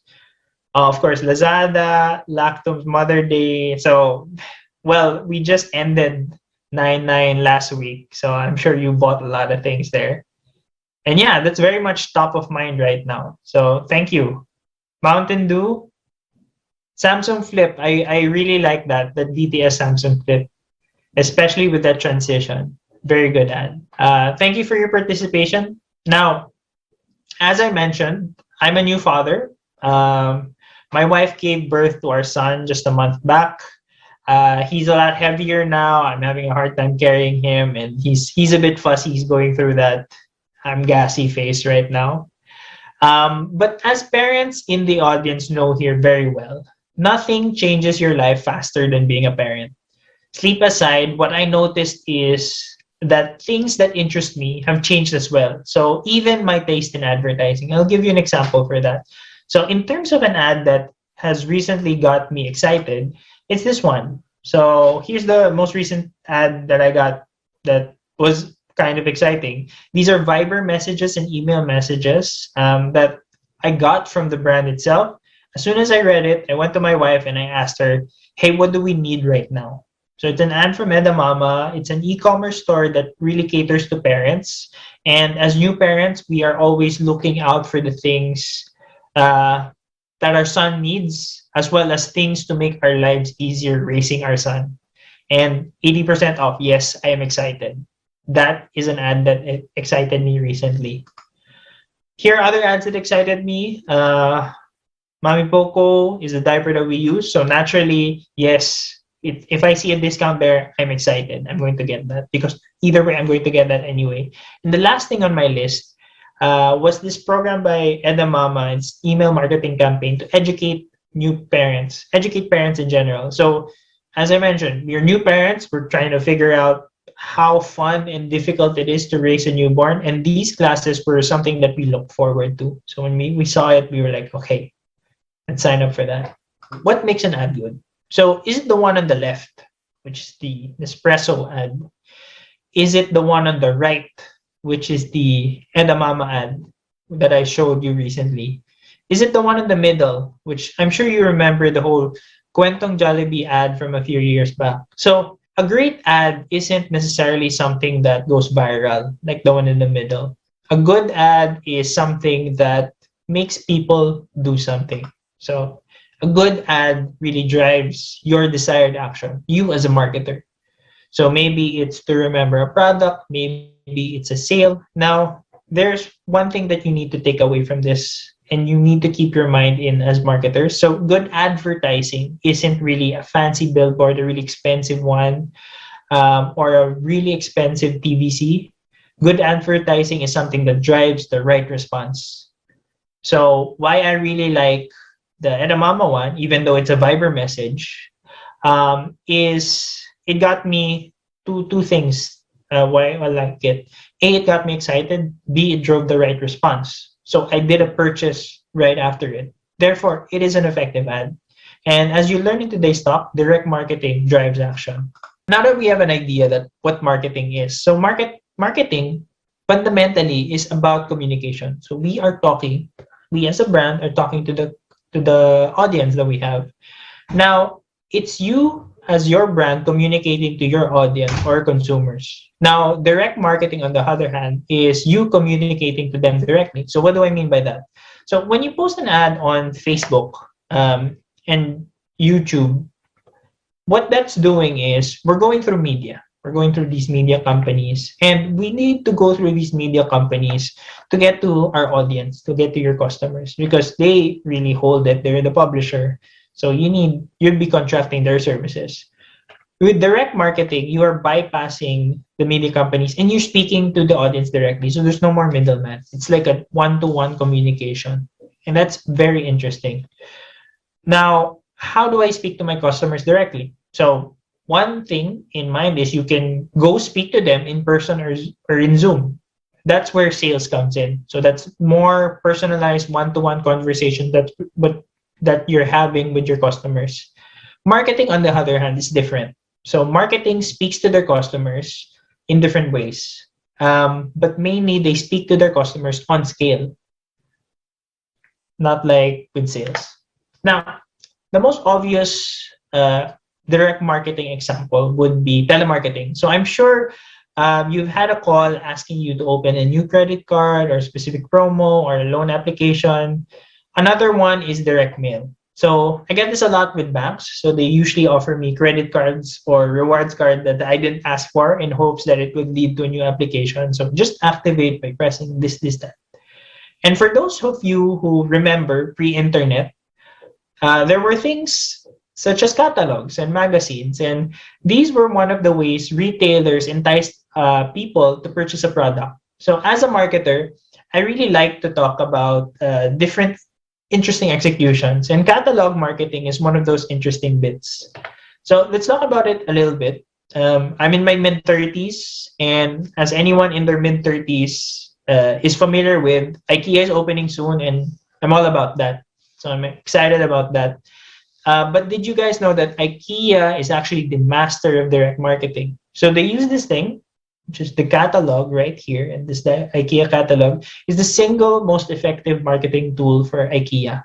What they do is they give this out for free in all of their stores, or they mail it to their loyal customers, and acts as a direct advertisement of all things IKEA has in store for this season.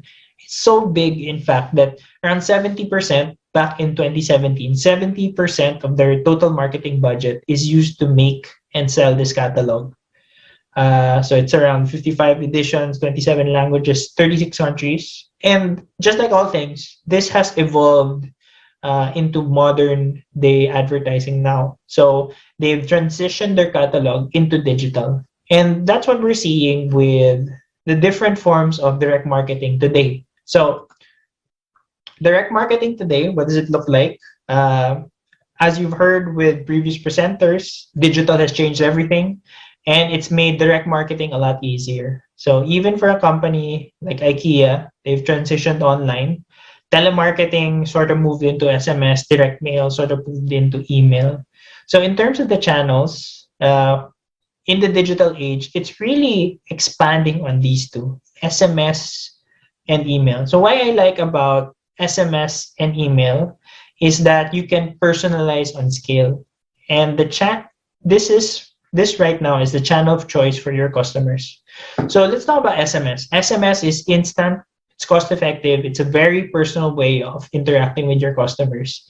Email, on the other hand, is more functionality than SMS, and it adds another layer to communicate with your audience. So let's talk about both of these channels one by one. Now, SMS. So despite it being old tech, SMS is still pretty much alive and it's being used by marketers, particularly here in the Philippines. SMS is huge.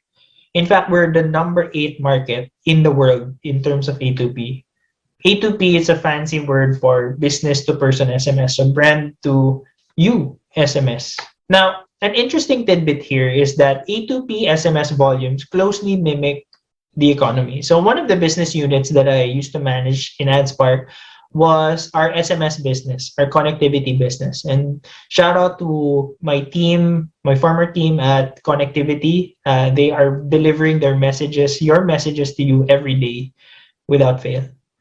And just like most businesses, at the start of the lockdown, this is last year, we saw a huge dip in terms of volume. And eventually, the volume started coming back in 2021. And we're seeing a larger adoption now since most companies are now shifting to online and they figured things out and they're including SMS as part of their communications mix.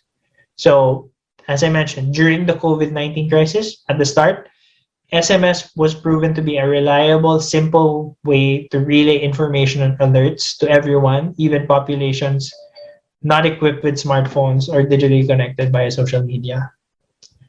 So one of the things that grew exponentially was transportation services, government, banking, e-commerce, entertainment, all of those really shot up. So what is driving SMS marketing? So two ones. It's really the banking and finance industry and transportation services. So this drives our daily volumes previously at AdSpark for SMS traffic. And it's things that you get on a daily basis if you transact online. So those OTPs, and occasionally you will get a marketing message. So the main thing here to take away is that banking and finance already use SMS. It's very effective for them. And it's something that their customers have come to expect. Given that, you should already put SMS as part of your communication strategy because your customers are familiar with it, they're comfortable with it, and your competitors are already doing it. So it's something that you should already start yourself since most of the audience here is from the finance industry. Now, why do marketers love SMS? So not SMS for messaging each other, but SMS for marketing. So number one, it's trusted. So generally, as consumers, we trust our OTPs as well as the marketing messages we get on SMS. So there have been scams popping up, but it pales in comparison to all the legitimate SMS marketing messages out there. So there's a lot more secure ones than the fraudulent ones. You just really need to look out for the mask on top. So obviously, if you get like a random number and it's saying this is your OTP, not from the brand itself, you're naturally going to say, is that right? Second is high open rates. So we don't get a lot of P2P SMS anymore. P2P is peer-to-peer. So when I text you, everyone has sort of moved on to OTT. And in this digital age, receiving one SMS is actually a surprise. So in fact, you're more likely to open an SMS from a brand rather than you clicking on an actual ad. The open rates are very high at 98 to 99%. And lastly, the most important thing is it does not need the internet. So while we're all connected here right now, during this event. Not everyone is connected to the internet at any given moment. Some value Filipinos only connect to the internet from the comfort of their home or at the venue offering free Wi-Fi. With SMS, you can reach them at any time, any place, regardless what phone they carry or if they have data or not. Here's an interesting question. So, Joey, what about OTT chats like Messenger, WhatsApp, and Viber? So, while those are effective channels, in fact, there's actually more you can do with those channels than just plain SMS. They're just three things that have to go right for them in order for you to receive that message on that platform. So, layer one would be, does that person have access to the internet right now? If no, they won't get the message. Layer two, does that person have the app installed? If no, Viber, for example, they don't have Viber installed, they're not going to get the message. And layer three, are they actively using the app? So there are a lot of people that install these apps all the time, but they don't actively use it. For example, there are people who install Viber, they don't actually use it, they only use Messenger as their daily driver. So those are the considerations that you want to keep in mind. So if you get one thing wrong, you're not going to get the message. Unlike SMS, you just have one consideration. Do you have your mobile phone? Chances are you do. Do you have signal? Chances are you do. And my advice here is that SMS is safer to have, but if you can afford multiple channels, go right ahead because more channels, more communication is always better. Now, generally, there are two kinds of messages. So there's transactional and then there's marketing blast. Transactional takes most of the volume that we have on a day-to-day. Each OTP, each confirmation, it's something that service providers always give, and it's what users are already expecting. So some examples here, I made some transactions here and there. In terms of marketing blast, it's usually straightforward. It's usually a link for an offer, a website, and there are two examples that I actually got. A BDO investment and a union bank that was offering me Health Now, if I'm not yet using it, but I am using it. Now, another form of good direct marketing is email. So unlike SMS, email is an old technology, very old, still relevant for marketers today. And email offers another touch point for you to reach your customer at the minimum cost. So if I were to choose a channel, I would start with SMS first because I know my customer has a mobile phone, then complement this with an email marketing campaign. So why? As great as SMS marketing is, you're only limited to like 160 characters, and that's less than a tweet. Here's one example from HSBC. So it's a joint SMS and email campaign. So they sent me the SMS and they sent me an email to reinforce. And why is this important? Because you're kind of limited with SMS. You can complement it with email. So you can really showcase the product with that eye-catching art. There's a lot more opportunity for copy. You can actually redeem the offer right away by clicking on the link in the email body. And lastly, most importantly, you can customize this in scale. Let's talk about that for a bit because I always talk about customizing in scale. And I'll show you one case study that's very relevant today because it's a very special day for Globe. Scale, that's huge. Scalability, very important. And the big selling factor of direct marketing today is that you can scale it up and personalize it as well. So you can also do that with SMS. So here's a campaign that we did at AdSpark a couple of years back. Take note, it's an email, but you can also do this in SMS. I changed some things in the case just to protect confidentiality and whatnot. It's very timely. Today is 917 day, which is G Day. And if you're wondering why is this a thing, because September is 9 and then 17, 917, you get it. 917 is always a big celebration of our customers at Globe. And the campaign that we did years ago, we really wanted to reward our customers and, of course, let them know that they are rewarded. So what's the point of rewarding them without letting them know? And emails was one of the channels. And the challenge was, how do we scale it efficiently? Basically, it was like this. So we wanted to let our postpaid subscribers know that they got rewards. If they've been with us longer, they have better rewards. And as you can see, there are 4 tiers here. So loyal subscribers get bigger reward points. Now, not every subscriber is the same. Every email is also different. So that's what makes it challenging. So some of the data points that we gathered in order to make this campaign run correctly is how many years have they been with us? So since that really determines the reward, how many accounts do they have? If they have multiple, that means they get multiple points. What's the service? Are they a broadband subscriber or are they a prepaid subscriber? What's that email address that they're currently using? And then what's their mobile so we can text them as well, so we can follow up with an SMS. So here's the sample one. This is the basic one. If you are a subscriber less than a year, you just got a thank you email. Thank you for joining us, yada, yada, yada. Here's another one. This is a rewarded email. And this one, it's basically saying, hey, 4 years, and these are the rewards points you're getting, and thank you for your service, as well as this is the offering that you got. Now, ultimately, how this was done in scale was through the help of a platform. So Globe has hundreds of thousands of subscribers, and writing each email one by one is inefficient. So instead, the platform automates via decision tree. So at any given time, there are 11 email templates that have different names, different values, etc., etc. And with the platform, you're able to really put in the values here. So let's follow it, the decision tree. So is it a connected product? So is it postpaid broadband? If it's postpaid and broadband, there are different email templates already here.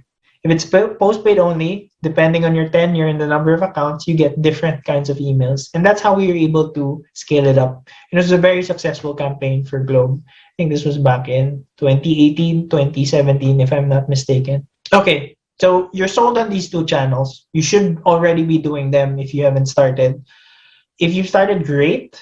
If you haven't, it's okay. It's the best time to start. So if you're considering doing it, here are some tips to help you succeed. So number one, get a platform that's right for you. This is the first and foremost thing that you should do. You can't just go around texting your customers one by one. First of all, it's inefficient. You cannot scale it. Second, there's a limit to how many SMSs you can send at any day until you get flagged for spam. And lastly, there's this thing called masking, as I mentioned previously. So if you appear to your customer as a random number instead of a brand name, you're seen less trustworthy and you're considered a scam. Luckily, there are many platforms out there for email and SMS. Pick one that fits into your budget, particularly for your needs. So the rule of thumb is the more features the platform has, typically it's more expensive. So ask yourself, do I really need all those features at the start? So great two examples here is Amber. Amber is Globe's own platform for SMS, really good platform. That's something that I used previously. Another one is Mailchimp. Mailchimp is super easy for email.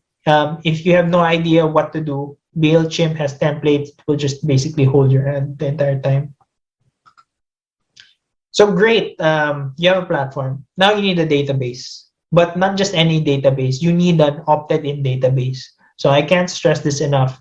So you can't just send messages to any number you want. They need to be opted in. So this is reflected on Republic Act 1017.3, which is the Data Privacy Act of 2012. So what does that mean for me as a marketer? So each of us, we all have rights and we have data rights as well. And we as marketers need to respect our customers' data rights. So this is not a class on data privacy because that's its own thing. So I just want to talk about two aspects, which is A, the right to be informed. So customers must be given notice that they are receiving marketing messages. So that's usually an opt-in, check a box, or it's already in my terms of service. So just make sure that's there before you start sending them messages. If it's not there, put it there. The second is the right to object. So you need to give your customers an option to opt out. So you can do this by putting an unsubscribe button on your email, or you can have these advisories text stop to this long code, and then will automatically take you out of the list. So thankfully, there are platforms today that already allow you to object to getting marketing messages. Next is, so you have your database segment. So great. You have your database. Just like all good data, you need to make sense of it by sorting it. So don't just send everyone the same messages or marketing blasts. Everyone is different. Once you set certain commonalities, it makes the creation of unique offers and messaging so much easier. So some tips, maybe start with demographic and then add other data layers that you have right now. So what you want to do is you want to segment your customers by their profiles, which is built on your own personal data. And lastly, send the right messages at the right time. So once you have your sender list, it's up. It's easy to think of offers and promotions. So for example, you got a list of new moms, send them a bank partnership with Edamama, for example. Back to school, create some back to school promotions with online school supplies targeted at parents. And my last bit of advice here is that please send it on time. No one likes receiving messages at 3 a.m. and waking them up. If you send that at that time, they will surely unsubscribe because they will just be annoyed. And what I'd like to take for you to take away from this short talk is to give direct marketing a try. It's often an afterthought by marketers, which is unfortunate since it's such an effective way of marketing to your base at a minimum cost.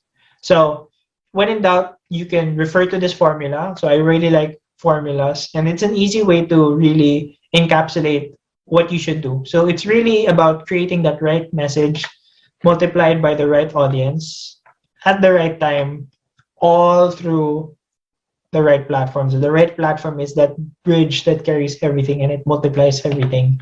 That is effective advertising. So thank you very much. My name is Joey Flores, and I hope you give direct marketing a try.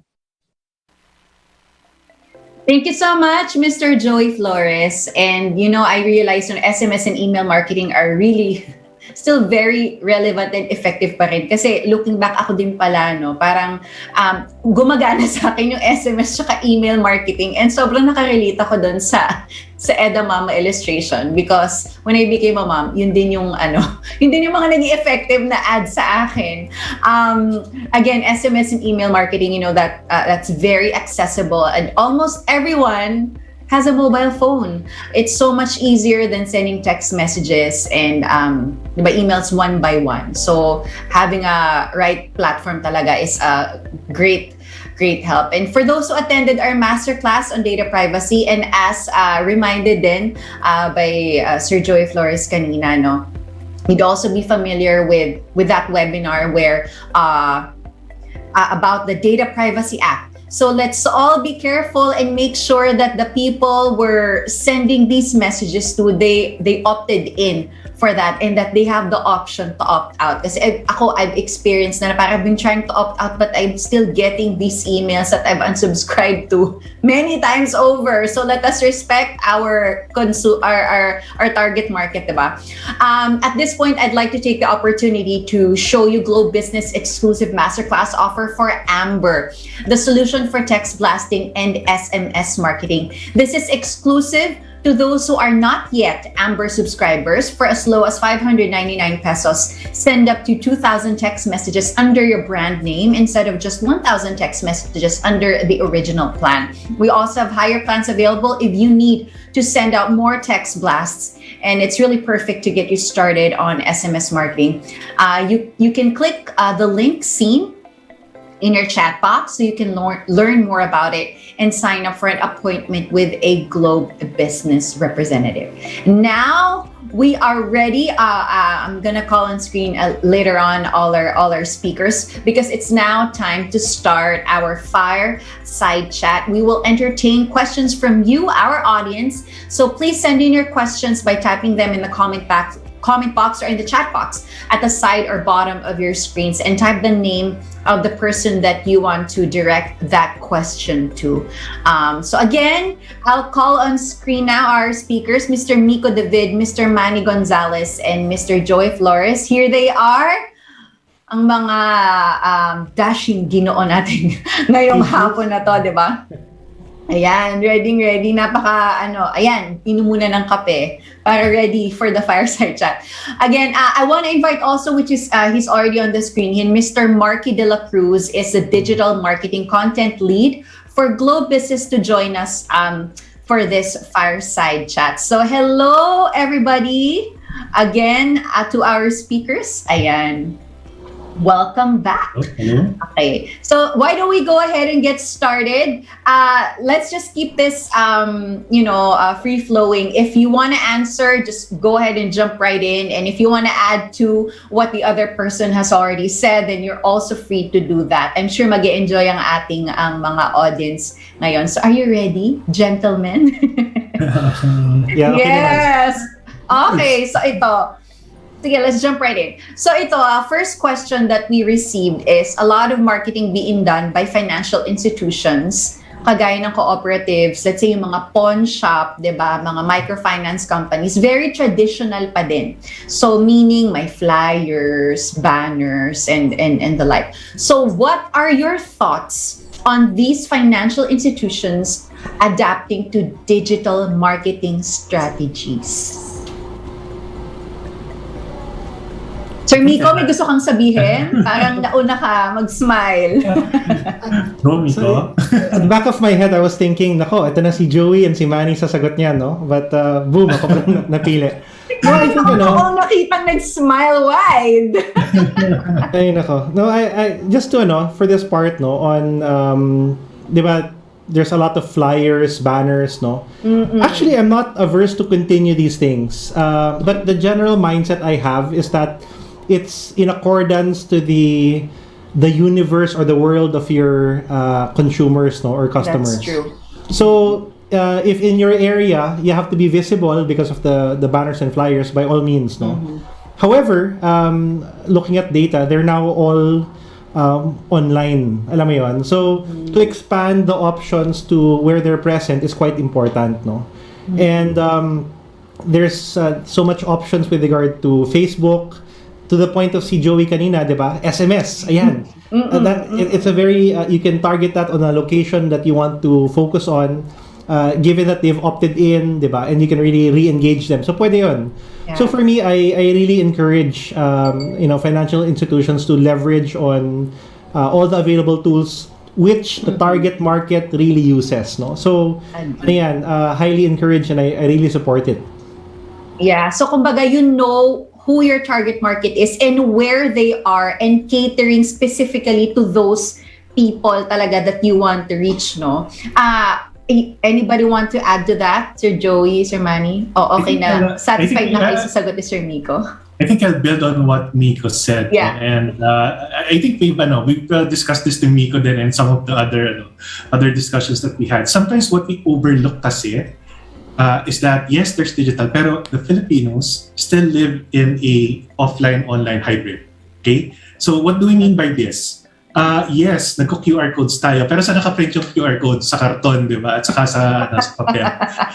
We do ordering online, pero pagdating ng order, may flyer na nakatikip. Right?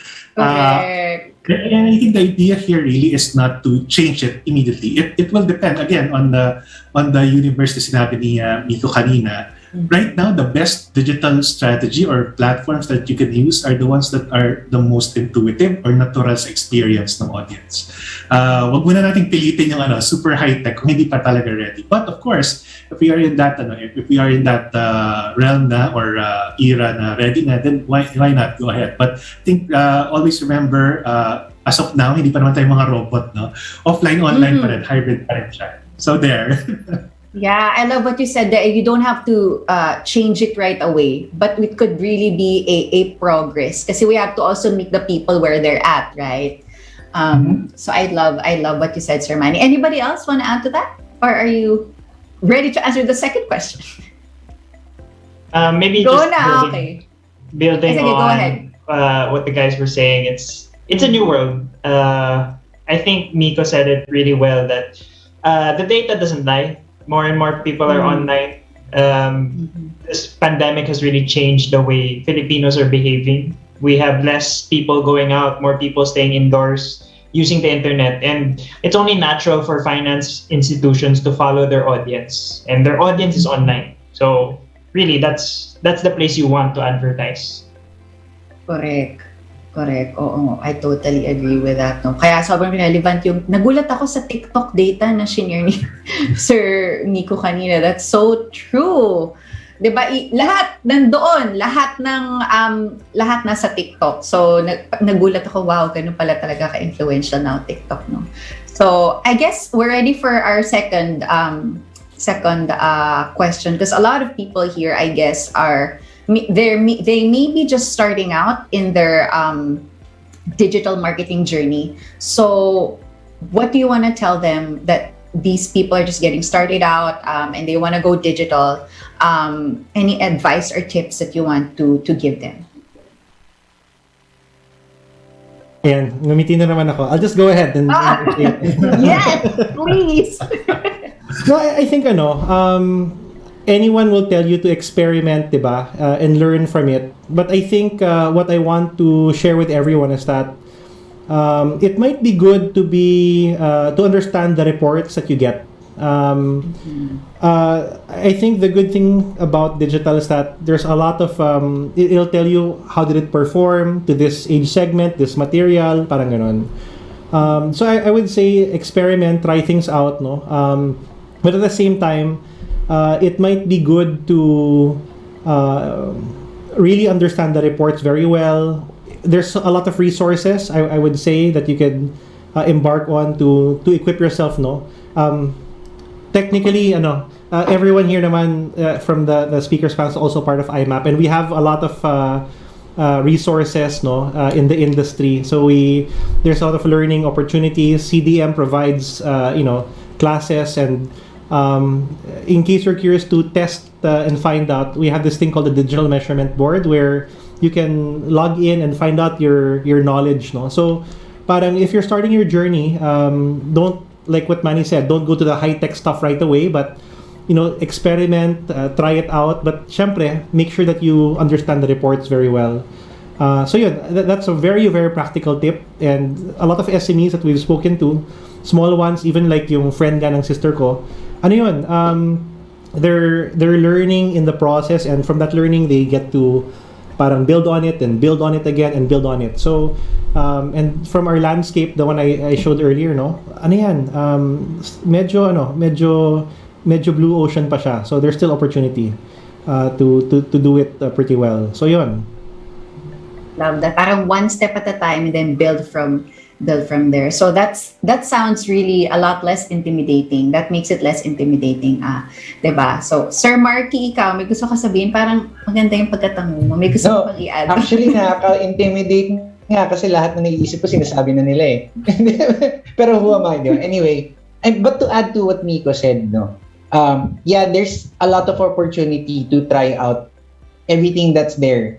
Figure out which channel you're comfortable with as a brand, where which channel nagre-respond the most yung mga customers mo. But most importantly, I think, now that you're starting out in your digitalization, no, plan everything out as much as you can. Plan ahead. Kasi a lot of budding businesses, normally pag na-excite sila, they just keep trying without thinking about what the purpose is agad. So figure out what you want to say and what you want to get out of your executions on digital, and then plan it out ahead. Para at least when you start looking at those reports that yun nga na-mention ni Nico, and there's a lot of reports that you can get out of digital. You know whether you succeeded in what you did or not. That's true. That's true. Para kumbaga ma-minimize din lahat yung, ang dami kasing options, so para ma-minimize mo din kung ano yung ita-try mo. 'Di ba? Para ma-lower nga naman yung risk of yung risk ng mga gagawin mo. Tama naman. Well, there's this question that came in, and it's really interesting, and I I'd love to know your thoughts kasi nga naman, a lot of financial institutions here will agree that maintaining a good relationship with their customers or with their clients is really a key factor to success. Because of the pandemic and lack of mobility, really, it has hampered the face-to-face interaction. So what do you think is digital marketing's role to fill in that gap, to continue building good customer relations kahit na very limited or almost impossible ang face-to-face? I think what we always say this in both in CDM and the agency, empathy and technology. Empathy and technology. It's not a machine, okay? Especially if we now go into what Joey mentioned kanina, bottom of the funnel. The more you go lower down the funnel, the more you should be connecting more. Hindi lang yung aware sila of your presence, no? And at this point, if you want to maintain that relationship, it's not just about transactions. You want to build connections. We should aim for digital's role being how do you recreate a face-to-face transaction na, di ba, pag sa let's say sari-sari store, suki, ganyan, how do you recreate it in digital? And interestingly enough, it's now the consumers or the users of digital that are creating that on their own. You don't need a brand or a company to do that. Sila yung diba? Sila yung gagawa ng paraan na magkaroon ng video call, video chat, HMCs, diba? And in terms of financial institutions, if you notice, possibly some of your potential clients or your clients' messaging or yung questions sila are the same as if face-to-face kayo. So for me, try to recreate that connection. That of course it won't be as the same as physical, pero as much as possible, lalo na ngayon during this time, try to recreate it para mabalik natin yung connection. I love that empathy. Oo nga naman. At saka pag nakausap mo din kasi kahit sa chat lang, parang there's a lot of opportunity there to build rapport and to build the trust between the client and the business owner. I love that empathy. Anybody else want to add to what Sir Manny said about? Yeah, go ahead, Sir Nico. Gusto ko inspiration ng hand. Yeah. Siguro side kwento lang. So I have a few banks I bank with, and then I have one rural bank I actually bank with, no? And I especially yung parang experience the relationship. Kinakausap ako pag nasa branch ako, ganyan, no? And sometimes I feel that the role of digital marketing is really to share with everyone this type of environment that you get from your experience with your bank. And ang daming formats to show that, no? Get to know your relationship manager, di ba? Parang to make it more personable. I've seen a lot of different YouTube executions na it gives you behind the scenes or you get to know them on a more personal level. Meron tayong mga IG stories na it's small snippets but it gives you hindi siya ad, but it's more organic. It's more parang it gives you different tastes of parang what it's like to bank, no? So minsan these stories make it more human, di ba? So I feel talaga when you want to build good customer relationship, it's not just one way, but sabi nga ni Manny, no? Parang can you build on this chat, di ba? Or can you explain things in a more down to earth way? And marami kang ways of communicating that, no? So I feel that we've seen this with yung SMEs, no? In how they relate with you on Instagram, di ba? May chinachat ka. Viber, I think it's one of the things which I've been amazed, no?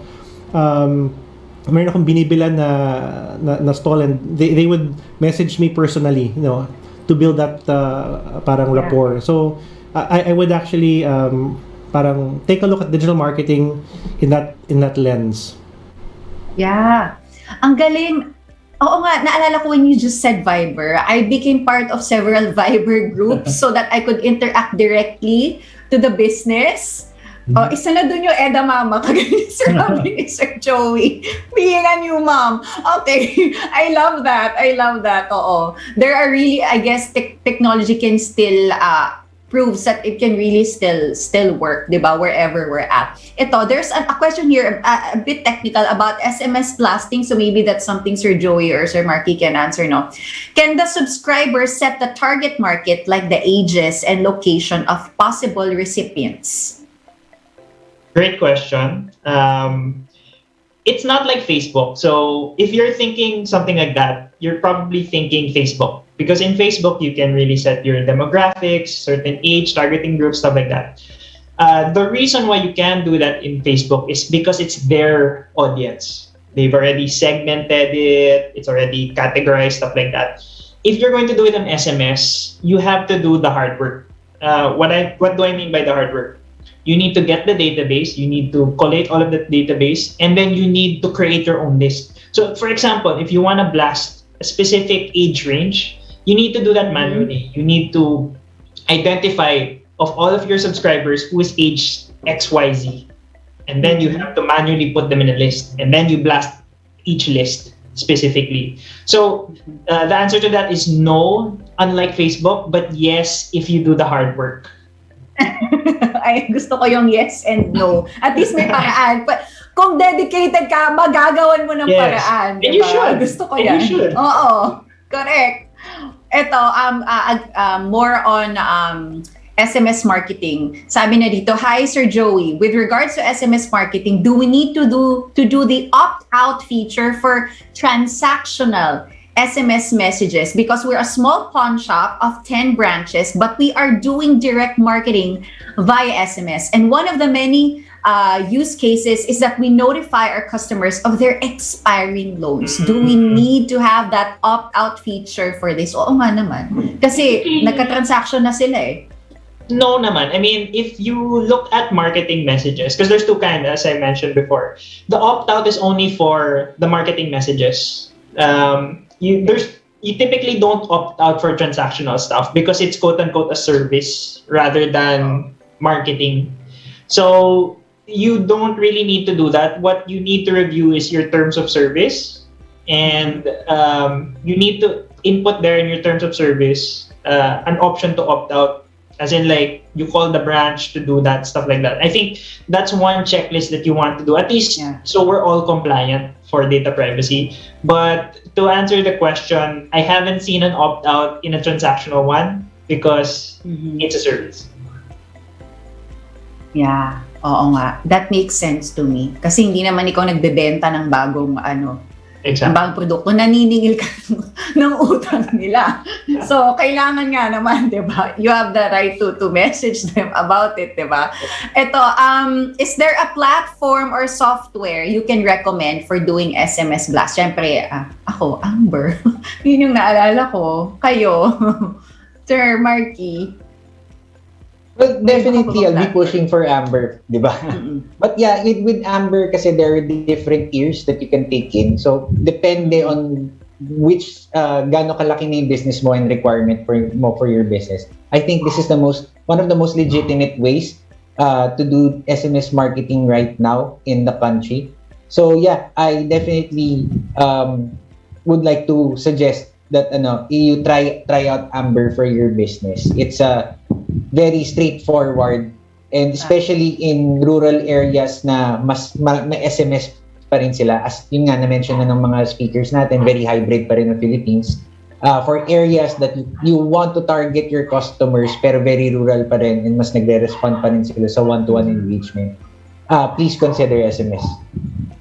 Yeah, oo. Tama. Again, it depends where you're at. Diba? So, kung ano yung gagamitin mong tool that is most effective for where you are and who you want to engage. Well, I guess I want to ask this last question, and everybody can answer this. The question we have here is, what do you think, pang Miss Universe lang, except hindi Miss Universe, okay. What do you think is the greatest advantage and both the greatest advantage and the greatest challenge of financial institutions who want to venture into digital marketing? So, greatest advantage and the greatest challenge. Sir Manny, Manny, mauna ka na. Very, napaka Miss Universe kind of question. But, okay. Sila nung narinig yung question. Greatest advantage. Okay, I think the greatest advantage is, especially when you combine now, digital with how we live right now and the physical, it's actually the best combination right now. And scaling the business, knowing your customers with digital would be better. Hindi na siya yung mano-mano na titingnan mo anong pangalan niya, ilang taon na siya. Okay. But with digital technologies right now, the products and services that are being offered, especially by Globe, there's a lot of ways to do it now. And also, knowing the customers more is also the greatest challenge. Okay? Why? Because number one, trying to keep track of the changes of the target market. Grabe yan. Almost every single moment, every single day, pwedeng magbago yung ihip ng hangin. For example, your clusters or your segments in your database could change immediately depending on what's happening. Also, for those who might be aware already, collecting data is not as easy as before. Okay, from our customers. Dati pwede pa, but right now, even in different platforms, they're clamping down on data collection, and you will be hearing this soon a lot as well.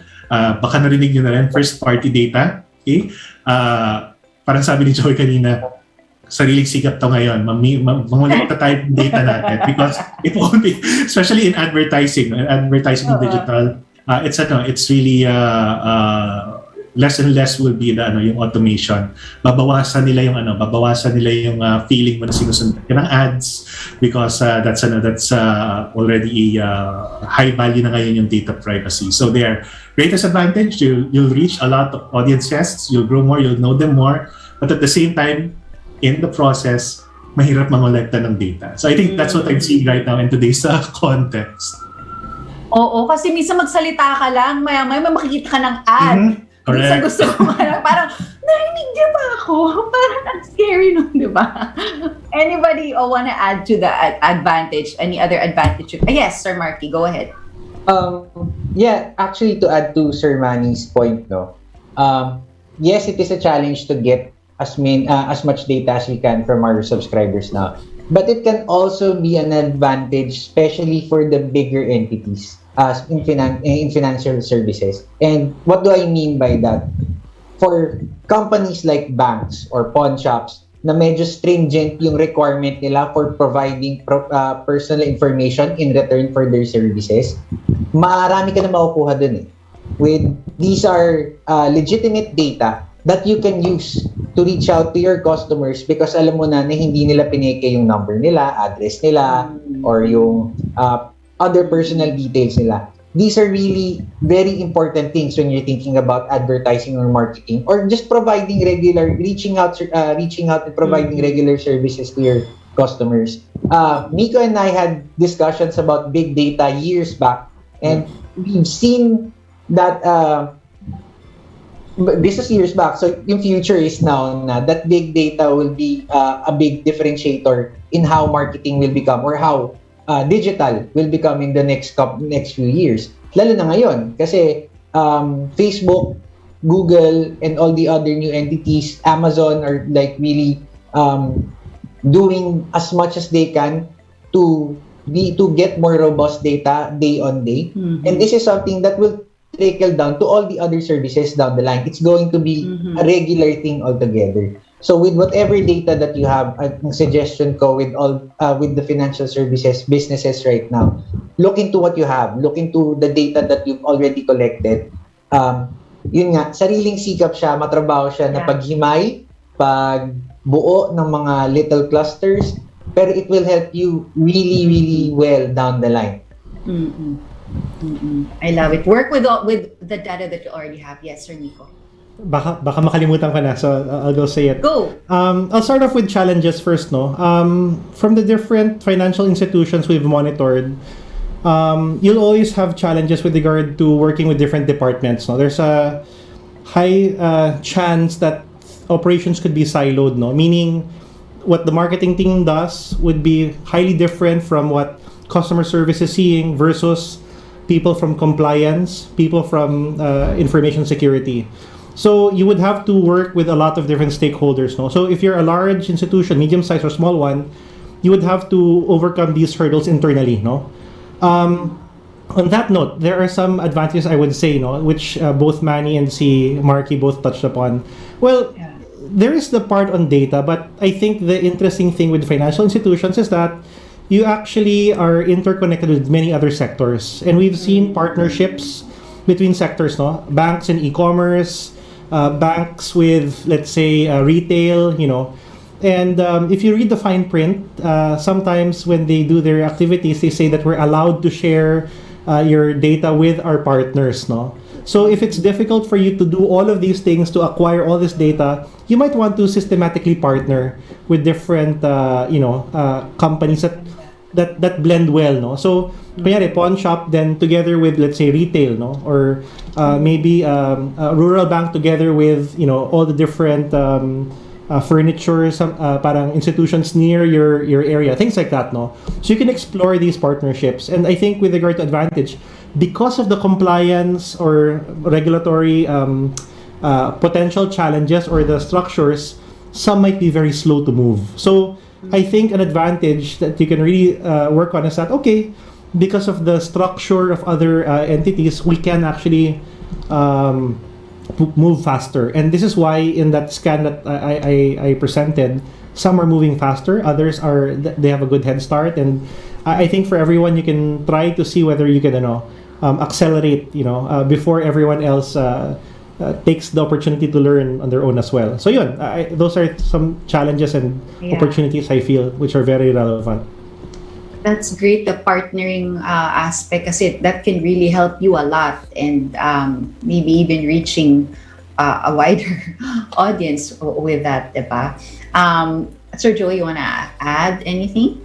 I think maybe just to summarize everything, I think the biggest advantage that we have, and we were talking about digital from the whole landscape, and as you've been seeing, the landscape is very mature. You have so many options. So there are so many options out there, which is the biggest advantage. There are so many executions that you can do, from Facebook to TikTok to direct marketing, whatever.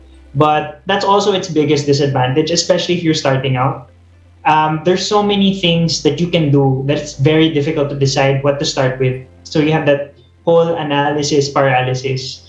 And one of the things that I do recommend for MSMEs who's starting out especially is, you ask yourself this question: what does my business want to achieve? So you go back to straight up marketing. Yeah. Don't talk about digital first. What do we want to achieve? What's our business objective? Let's say you want to increase sales this quarter. The next question you ask yourself is, how can marketing help me achieve that objective? So do I want to build awareness for the brand? And then you select your digital channel. Because a lot of companies, when they start out on digital, they advertise for the sake of advertising. Like, okay, may budget tayo, let's boost the post on Facebook. But it's not really tied to their business objective. So start with that question first. Ay, ang galing nun. Kasi nga naman, kung alam mo yung sagot doon, it will really help you pick which direction you need to take for that goal. Okay. Ito, one last na daw talaga, pahabol. Pahabol na question. Siguro very quick answer lang from all of you. If you can retain just one direct marketing medium, what will it be? The first talaga. So hard. I'll try to answer bago kunin niya naman ni Joey and Go, Sir Kiko! No. I'll be a bit neutral, no? Diba, I would say in life that it depends on the target market you're talking to. Yeah. Or it depends on where you are in that journey. I mean, if you are really starting out and people need to get to know you first, then you would choose awareness driving channels. But if you're trying to solve the part of building better relationships, diba, then you'd retain, let's say, SMS or emails. Sorry guys, ginamit ko na yung mga examples na yan, no? But again, that's a practice, kasi it's a open-ended question. But again, the answer is it depends, no? Yeah. Yeah, Miko. Naintindihan ko naman. Sorry guys, sorry talaga. But that's the idea. And I think I'll just build on that, Miko. No? So, kasi very strong what you said naman.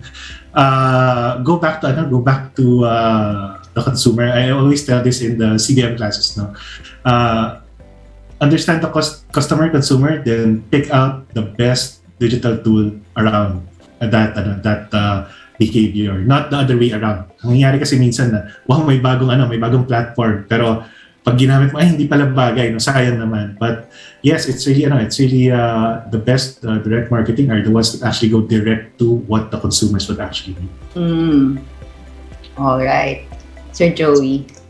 Well, if you wanna really hit everyone, you just retain SMS because everyone has a phone, connected or not. You're going to receive a text, so you're not gonna miss anyone. Yeah. But personally, I would rather receive email because I have this special love of email marketing. As in, I subscribe to newsletters. I really like emails that are sent to me from companies because I engage with that. But again, everyone is different.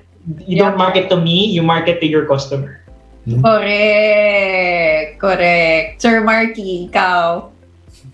Actually, medyo biased ako kasi syempre, I want to promote SMS. But personally, yun nga, given that Joey said it also, I started my digital marketing journey with email marketing. And I saw how the evolution became from then on end. And considering that was, more than a decade ago, and still up to now, there are innovations in email marketing that are happening.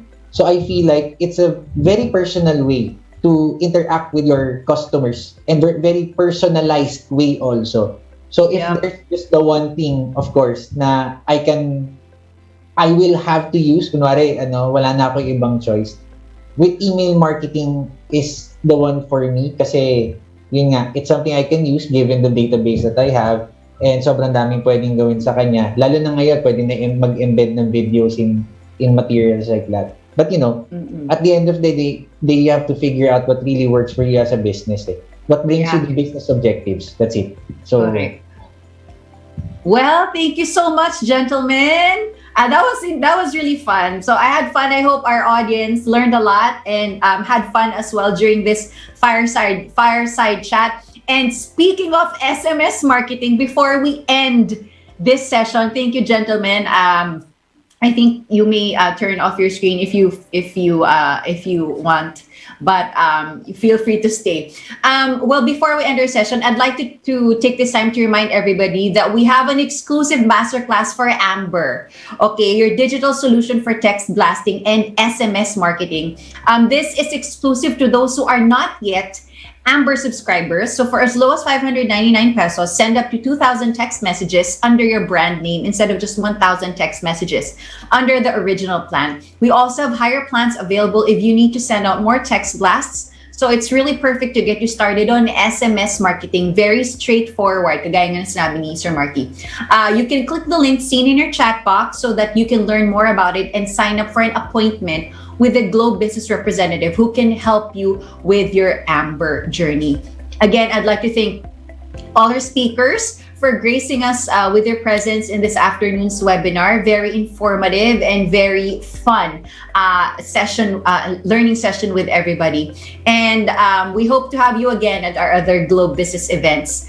For our audience, please do not forget to answer the post-event survey for a chance to be one of the 5 lucky survey respondents to win 1,000 pesos GCash credits. Please see the link in the chat box for the post-event survey. And I want to invite you to tomorrow's G Summit event. I'll be there as well. One of the speakers is Mr. Titos Manuel, and he'll be talking about gauging if your company can safely collect data. His session is from 4 to 5 p.m. and everyone is invited to attend. And that's it, everybody. Thank you for joining us in this masterclass on digital marketing for financial institutions. Thank you so much for being with us for the past months and supporting Globe Business Masterclass. We will be emailing you the post-event kit that contains highlights from today's event, the exclusive masterclass offer, as well as a post-event survey that you need to fill up. for more digital solutions catered to the financial services,